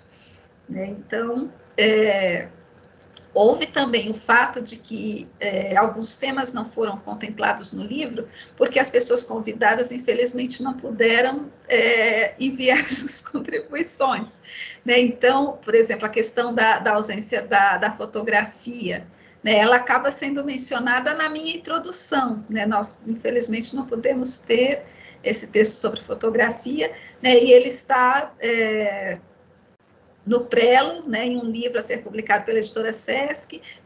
Nós temos o artigo do Calil publicado na Folha de São Paulo, né, mas ainda falta uma reflexão maior sobre a ausência da fotografia como arte na exposição da Semana de Arte Moderna e a ausência de registros fotográficos da Semana de Arte Moderna, né, porque era possível que se fizesse, mas não se fez. Né, como nós temos fotos da exposição do Rego Monteiro em 21, nós temos fotos do Mário de Andrade no Conservatório em 18, nós temos fotos da exposição da Zina Aita em março de 22, nós não temos fotos do evento Semana de Arte Moderna, ou porque se esqueceram de pedir, ou porque não quiseram fazer, né? E essa discussão já foi lançada até em um artigo publicado na 451, na revista 451 de fevereiro, mas eu acho que ainda falta um aprofundamento sobre isso, né? E eu menciono brevemente isso na introdução. Né, e eu acho que o texto da Renata Felinto e da Lili Schwartz também sobre essa questão da representação e representatividade, né, é o que vem mais chamando a atenção, né, e é uma discussão que eu acho que precisa ser feita com consistência e com base em contexto, como elas fizeram, né, não com frases de efeito, como às vezes a gente vê ser feito por aí. Ao ouvi-la falar, a gente percebe assim, o prazer e o seu entusiasmo em falar do trabalho, né, de tantos pensadores, de pensadoras, né, tantas contribuições relevantes para o trabalho, mas então eu fiquei curioso assim, para ouvir um pouco sobre a sua contribuição. Você também colabora com um ensaio, né, além de ter organizado, né? Você escreveu o ensaio Memórias do Modernismo, né? Você pode falar um pouco sobre esse seu trabalho? Eu imagino, assim, normalmente é isso, né? Quando a gente prepara, faz um trabalho, a gente está sempre, né, de modo generoso, né, olhando para o trabalho do outro, mas nós gostaríamos de ouvir um pouco sobre esse seu ensaio também, por favor. Bom, este texto, na verdade, eu comecei a pensá-lo em 2020, não, 2021, para uma apresentação na PUC, né, no Congresso da PUC de São Paulo. Justamente um pouco incomodada com o fato de que sempre se lê e se comenta a conferência do Mário de Andrade, Movimento Modernista, e não a do Oswald de Andrade, O Caminho Percorrido, que é de 44. E aí eu fiz a minha palestra na PUC sobre as várias vezes em que o Oswald de Andrade revisita o movimento modernista e a Semana de Arte Moderna, né? Em 33, no prefácio ao Serafim Ponte Grande, em 44, nessa conferência, depois no artigo O Modernismo nos anos 50, né? Em várias entrevistas. E para o livro, então, além dos textos do Oswald de Andrade que eu já havia estudado, eu fui ver quando o Mário de Andrade revisita o Modernismo e a Semana de Arte Moderna, né, além da Conferência de 42. Né, e ele tem textos, por exemplo, nos anos 20, em 1924, nas Crônicas de Malazarte, né, quando ele comenta a exposição da Anita Malfatti, ele comenta o episódio Brecheret, ele comenta a série Mestres do Modernismo, ele comenta o texto do Oswald, Meu Poeta Futurista, e depois tem um momento de vários debates e inquéritos sobre o modernismo. Tem na revista Lanterna Verde, em 36, na revista do Brasil, em 1940, e depois na revista Dom Casmurro, em 42. Né? O Mário de Andrade se pronuncia em 40 e 42. E é muito interessante ver que, em datas próximas, o olhar dele é muito diferente. Né? Como eu falei, as pessoas se voltam para o momento destruidor e pessimista do Mário de Andrade na Conferência de 42. E outras coisas que ele diz na conferência, as pessoas não mencionam. E as pessoas ignoram que, em 42, o Mário de Andrade tinha acabado a temporada no Rio, que para ele foi bastante difícil, né? E ele estava muito insatisfeito consigo mesmo, né? E em São Paulo também ele não estava sendo muito bem recebido, a ponto de que essa conferência foi feita também em São Paulo, na Faculdade de Direito, e não houve divulgação na imprensa, praticamente não teve público. Né? E aí eu destaco que ele diz assim, o Mário de Andrade, em uma carta ao Newton Freitas, depois da conferência: não fiz nenhum estudo crítico do movimento, nenhuma análise, recordei coisas, e dessas coisas, com os meus sentimentos de agora, saíram conclusões que nem eu mesmo esperava, e umas confissões bastante cruéis. né? Então, esse contexto ser desconsiderado, se dizer que ele se arrepende do que ele fez e que ele chegam a dizer que ele bateu o último prego no caixão do modernismo, eu acho que isso é injusto, né? Porque tem que ver o momento em que ele escreve. E depois a Tarsila do Amaral, em uma crônica, né, nos anos 40, a Tarsila escreve muitas crônicas que foram já reunidas em livro, ela fala como o Mário de Andrade é injusto consigo mesmo ao querer avaliar com parâmetros contemporâneos algo que aconteceu nos anos 20. Ela diz que nós não podemos exigir esse tipo de postura, né, de nós mesmos. Né? Então, eu acho que isso também é muito importante. E o Haroldo de Campos também, eu mostro como ele faz essa leitura da conferência, e o Sérgio Milliet discordando do Mário de Andrade, porque todo mundo endossa o que ele disse, não discorda, né? E a Tarsila também discorda. E eu chamo a atenção para uma conferência muito lúcida da Anita Malfatti, que é feita em 51, que ficou muito tempo inédita e foi publicada no catálogo Mestres do Modernismo em 2004. E aí ela faz um balanço muito interessante, né, sobre como foi feita a recepção à obra dela em 17, como foi o desenvolvimento da obra dela depois, como é que ela viu o desenvolvimento da obra dos contemporâneos, né? E tudo isso é menos considerado.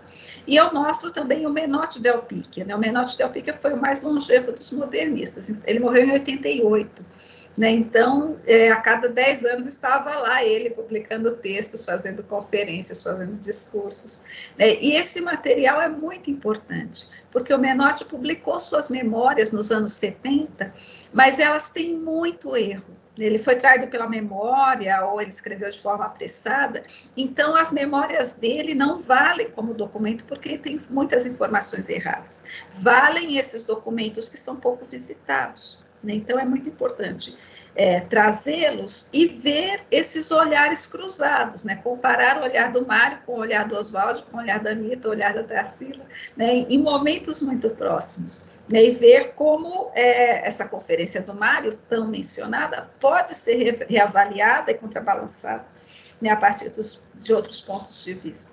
Daí eu mostro também, como eu falei, os detratores, né? Quer dizer, houve esses olhares dos protagonistas que estavam muito dentro e pouco fizeram autocrítica, exceto Mário de Andrade, né? Mas houve também os que fizeram as críticas negativas, no caso Ian de Almeida Prado, que foi do grupo e depois se afastou, né? E no caso Mário Guastini, que fez a crítica já nos anos 20, mas ele era o diretor do Jornal do Comércio, né? Onde se publicaram esses textos todos em torno da polêmica, né? Então ele discorda porque ele era mais conservador, digamos, né? Mas, ao mesmo tempo, ele abriu espaço no Jornal do Comércio para o meu poeta futurista, para os mestres do passado, para vários outros documentos que são importantes e que constituem essas memórias dos modernistas, né? E eu termino mostrando a crítica do Sérgio Milliet, né, que eu acho que é muito equilibrada,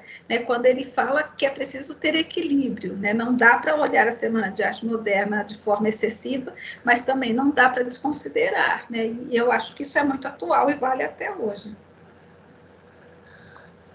Muito grato, Gênesis. Para que você tenha uma ideia do contexto em que a sua participação no Humanitas se insere, eu queria compartilhar com você o trabalho que a gente tem realizado, né, nesses últimos meses. Então, no clube de leitura, né, e é para que a audiência, né, os que não acompanharam, os que não participaram, possam saber também, claro. Nós lemos o Parque Industrial no clube de leitura, né, o romance da Patrícia Galvão, que foi reeditado recentemente. Sim, né? pela Companhia das Letras. Isso mesmo, nós temos, né, que é na mesma editora, né, do Modernismo, né? Sim. E é um encontro mensal que nós temos aqui do Leituras no Palácio. Nós realizamos, né, o último sarau de poesia que nós realizamos o título foi A Semana de 22 e a Geração Mimeógrafo. E nós tivemos a participação de alguns poetas aqui Nicolas Ber, do Charles Peixoto, Luiz Olavo Fontes, né? A participação do Gilberto Mendonça Teles também, né? Poeta, teórico, professor, do professor Fred Coelho. E eu já tinha comentado com você nos bastidores, né? Nós tivemos aqui na edição anterior do Humanitas, nós tivemos a participação do professor João César de Castro Rocha, falando sobre antropofagia. O título foi Oswald de Andrade, Devoração em Tempos Digitais. Então é isso, nós estamos dedicando uma atenção especial a esses temas, a esses autores, assim, numa aliança, né, digamos assim, com o trabalho que você tem realizado, e por isso nós desejamos, né, que você estivesse conosco aqui nesse momento, e somos muito gratos por isso. Nós estamos nos... perdão, Gênesis. Não, eu disse que bom, é muito bom que haja esses outros eventos que dialogam, né, essas leituras críticas, esses olhares de outros críticos, eu acho muito importante. Muito grato, muito grato. Nós estamos próximos do término. Aqui tem várias manifestações de apreço no chat, né? Queria compartilhar com você, elogiosas e afetuosas também. E eu vou, digamos assim, já me aproximar aqui da finalização. Se você fosse resumir em poucas palavras para a gente, o que você... É claro que isso foi a tarefa da sua fala, mas se você fosse resumir em poucas palavras, o que você nos diria se lhe perguntassem por que a Semana de 22 foi um dos eventos mais importantes, um dos eventos culturais mais importantes do século XX no Brasil? Se alguém perguntasse assim, tá conversando com você no elevador, por exemplo, encontra com você numa loja, na livraria, professora, estou ouvindo falar muito do modernismo, né? O que você diria a alguém assim? Bom, eu acho que a Semana de Arte Moderna hoje causa impacto pelo evento em si, né, pelo fato de terem tido a ousadia de reunir artistas de linguagens diversas, né, num espaço como o Teatro Municipal, né, que não era um espaço de vanguarda, digamos, tem aquela arquitetura tão intimidadora, clássica até, né, e trazer essa arte nova que ainda não estava totalmente definida, né, mas eles queriam chamar a atenção, eles queriam deixar claro que eles queriam uma inovação. Né, e isso foi muito inusitado. É evidente que naquela época havia os saraus, né, com apresentações de música e leituras de textos, eventualmente em um espaço em que havia obras de arte. Né, mas eles tiveram a coragem de trazer obras que eram totalmente inovadoras, né, de trazer textos inéditos, de trazer obras que haviam sido criticadas, né, de trazer obras musicais, algumas delas, como as do Villa-Lobos, ainda não bem aceitas e em uma fase inicial mesmo, né? O mais consistente do Villa-Lobos virá depois. Né? Então, eu acho que isso chamou muita atenção. E eles tiveram toda uma articulação antes nos jornais, né? Durante e depois. Né? Isso que faz com que a semana tenha permanecido. E como legado, eu acho que o mais importante é pensar na defesa da liberdade, principalmente da liberdade estética, né? E esse olhar para o próprio país, olhar para a questão nacional, questionar o que é o nacional, o que não é o nacional, né? E repensar a própria identidade, né? E olhar o outro, que é o que vai pautar a antropofagia. Né? Isso continua sendo muito atual, né? E eu acho que isso que faz com que as obras continuam sendo lidas, reeditadas e discutidas, né? E que haja tanto espaço na imprensa como houve, né, e tem havido, né, e não só na imprensa paulista, né, quer dizer, estamos hoje no Rio de Janeiro, né, já participei de eventos no Sul, durante a semana da semana, em fevereiro, houve eventos no Museu de Arte de Buenos Aires, né, está havendo eventos na PUC de Minas, está havendo eventos em Yale, então, quer dizer, é algo que não é, como costumam dizer, uma construção paulista, uma tarefa paulista, um exagero paulista, né? Quer dizer, é algo que vai muito além disso, vai muito além do bairrismo. Né? Não dá para negar a importância que tiveram essas obras e que tem até hoje, essas obras que eu mencionei, né? O Pau Brasil, Manifesto Antropófago, Macunaíma, a pintura da Tarsila, a pintura da Anitta, a obra do de Cavalcante, né, e Rego Monteiro, Manuel Bandeira, né, e tudo isso tem seu auge nos anos 20 e gira em torno da Semana de Arte Moderna, né, então não tem como negar, questionar, quer dizer, questionar sim, fazer perguntas sim, mas não minimizar sem argumentos, né, porque não há argumentos para minimizar, do meu ponto de vista.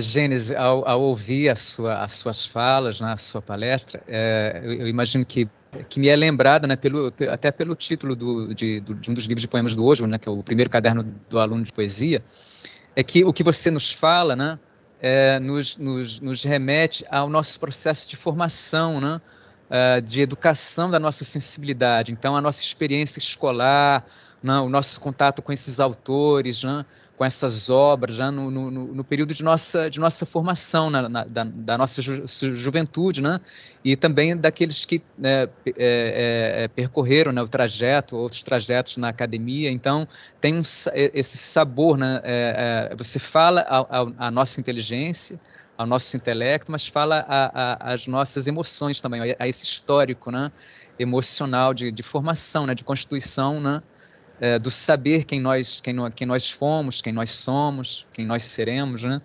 Queria realçar esse caráter. E nos aproximando do fim, eu pediria para que você nos dissesse falasse um pouco sobre o que o modernismo quis dessacralizar e o que eles propuseram como sagrado, né? O que você nos diria sobre isso? Bom, eles quiseram dessacralizar a arte vigente, né? Então, eles achavam que a arte realista não tinha mais sentido, né? Que a arte acadêmica não tinha mais sentido em termos de artes visuais, né, que as formas fixas não tinham mais sentido, né, que a língua que se usava nos textos literários, que era o português de Portugal e não o português do Brasil, e não o português falado, que até hoje é tão distante das nossas gramáticas, né, não tinha mais sentido que a literatura não refletisse, né, a nossa oralidade, as peculiaridades do português brasileiro.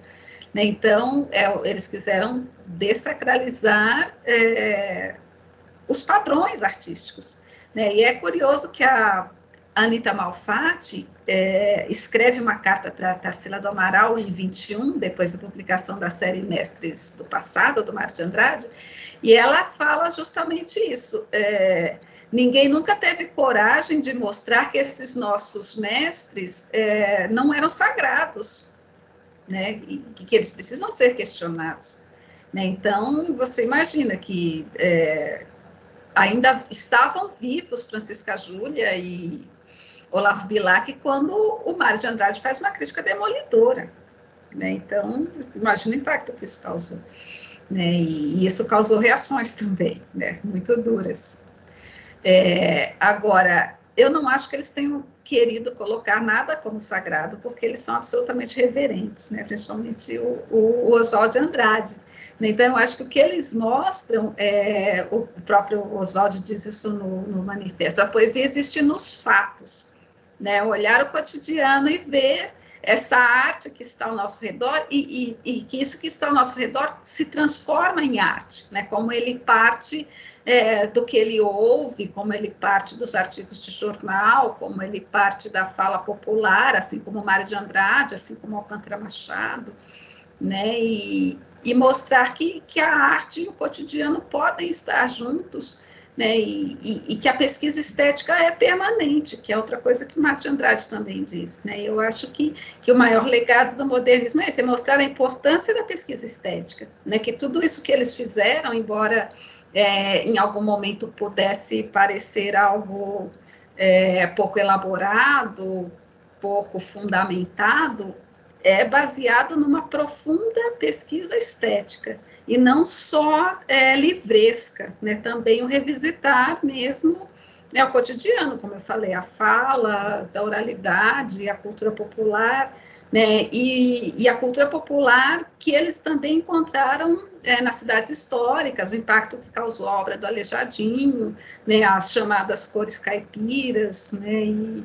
E tudo o que eles viram também na Europa durante as viagens e os diálogos entre culturas, né? Que passaram a ser cada vez mais fortes a partir dos anos 20. E sem que se olhasse o estrangeiro como superior, né, incorporando mesmo, que é a proposta da antropofagia. Gênesis, somos todos muito gratos por sua participação conosco, por sua disponibilidade, sua generosidade, por partilhar tanta informação, erudição, saber, por esse momento de encontro aqui, de reflexão, de poesia, de beleza. Somos todos muito gratos. Em nome do Museu da Justiça, eu manifesto a gratidão, nossa gratidão, a gratidão de todos os presentes conosco aqui hoje. Muito obrigada a vocês que me convidaram, que me acompanharam, que nos assistiram. Foi um prazer também, uma honra. Muito obrigada. Um abraço afetuoso, Gênese, e uma boa noite a todos vocês que estão conosco ainda. Um abraço. Muito obrigada, um abraço, boa noite. Até mais. Até. Obrigada, tchau.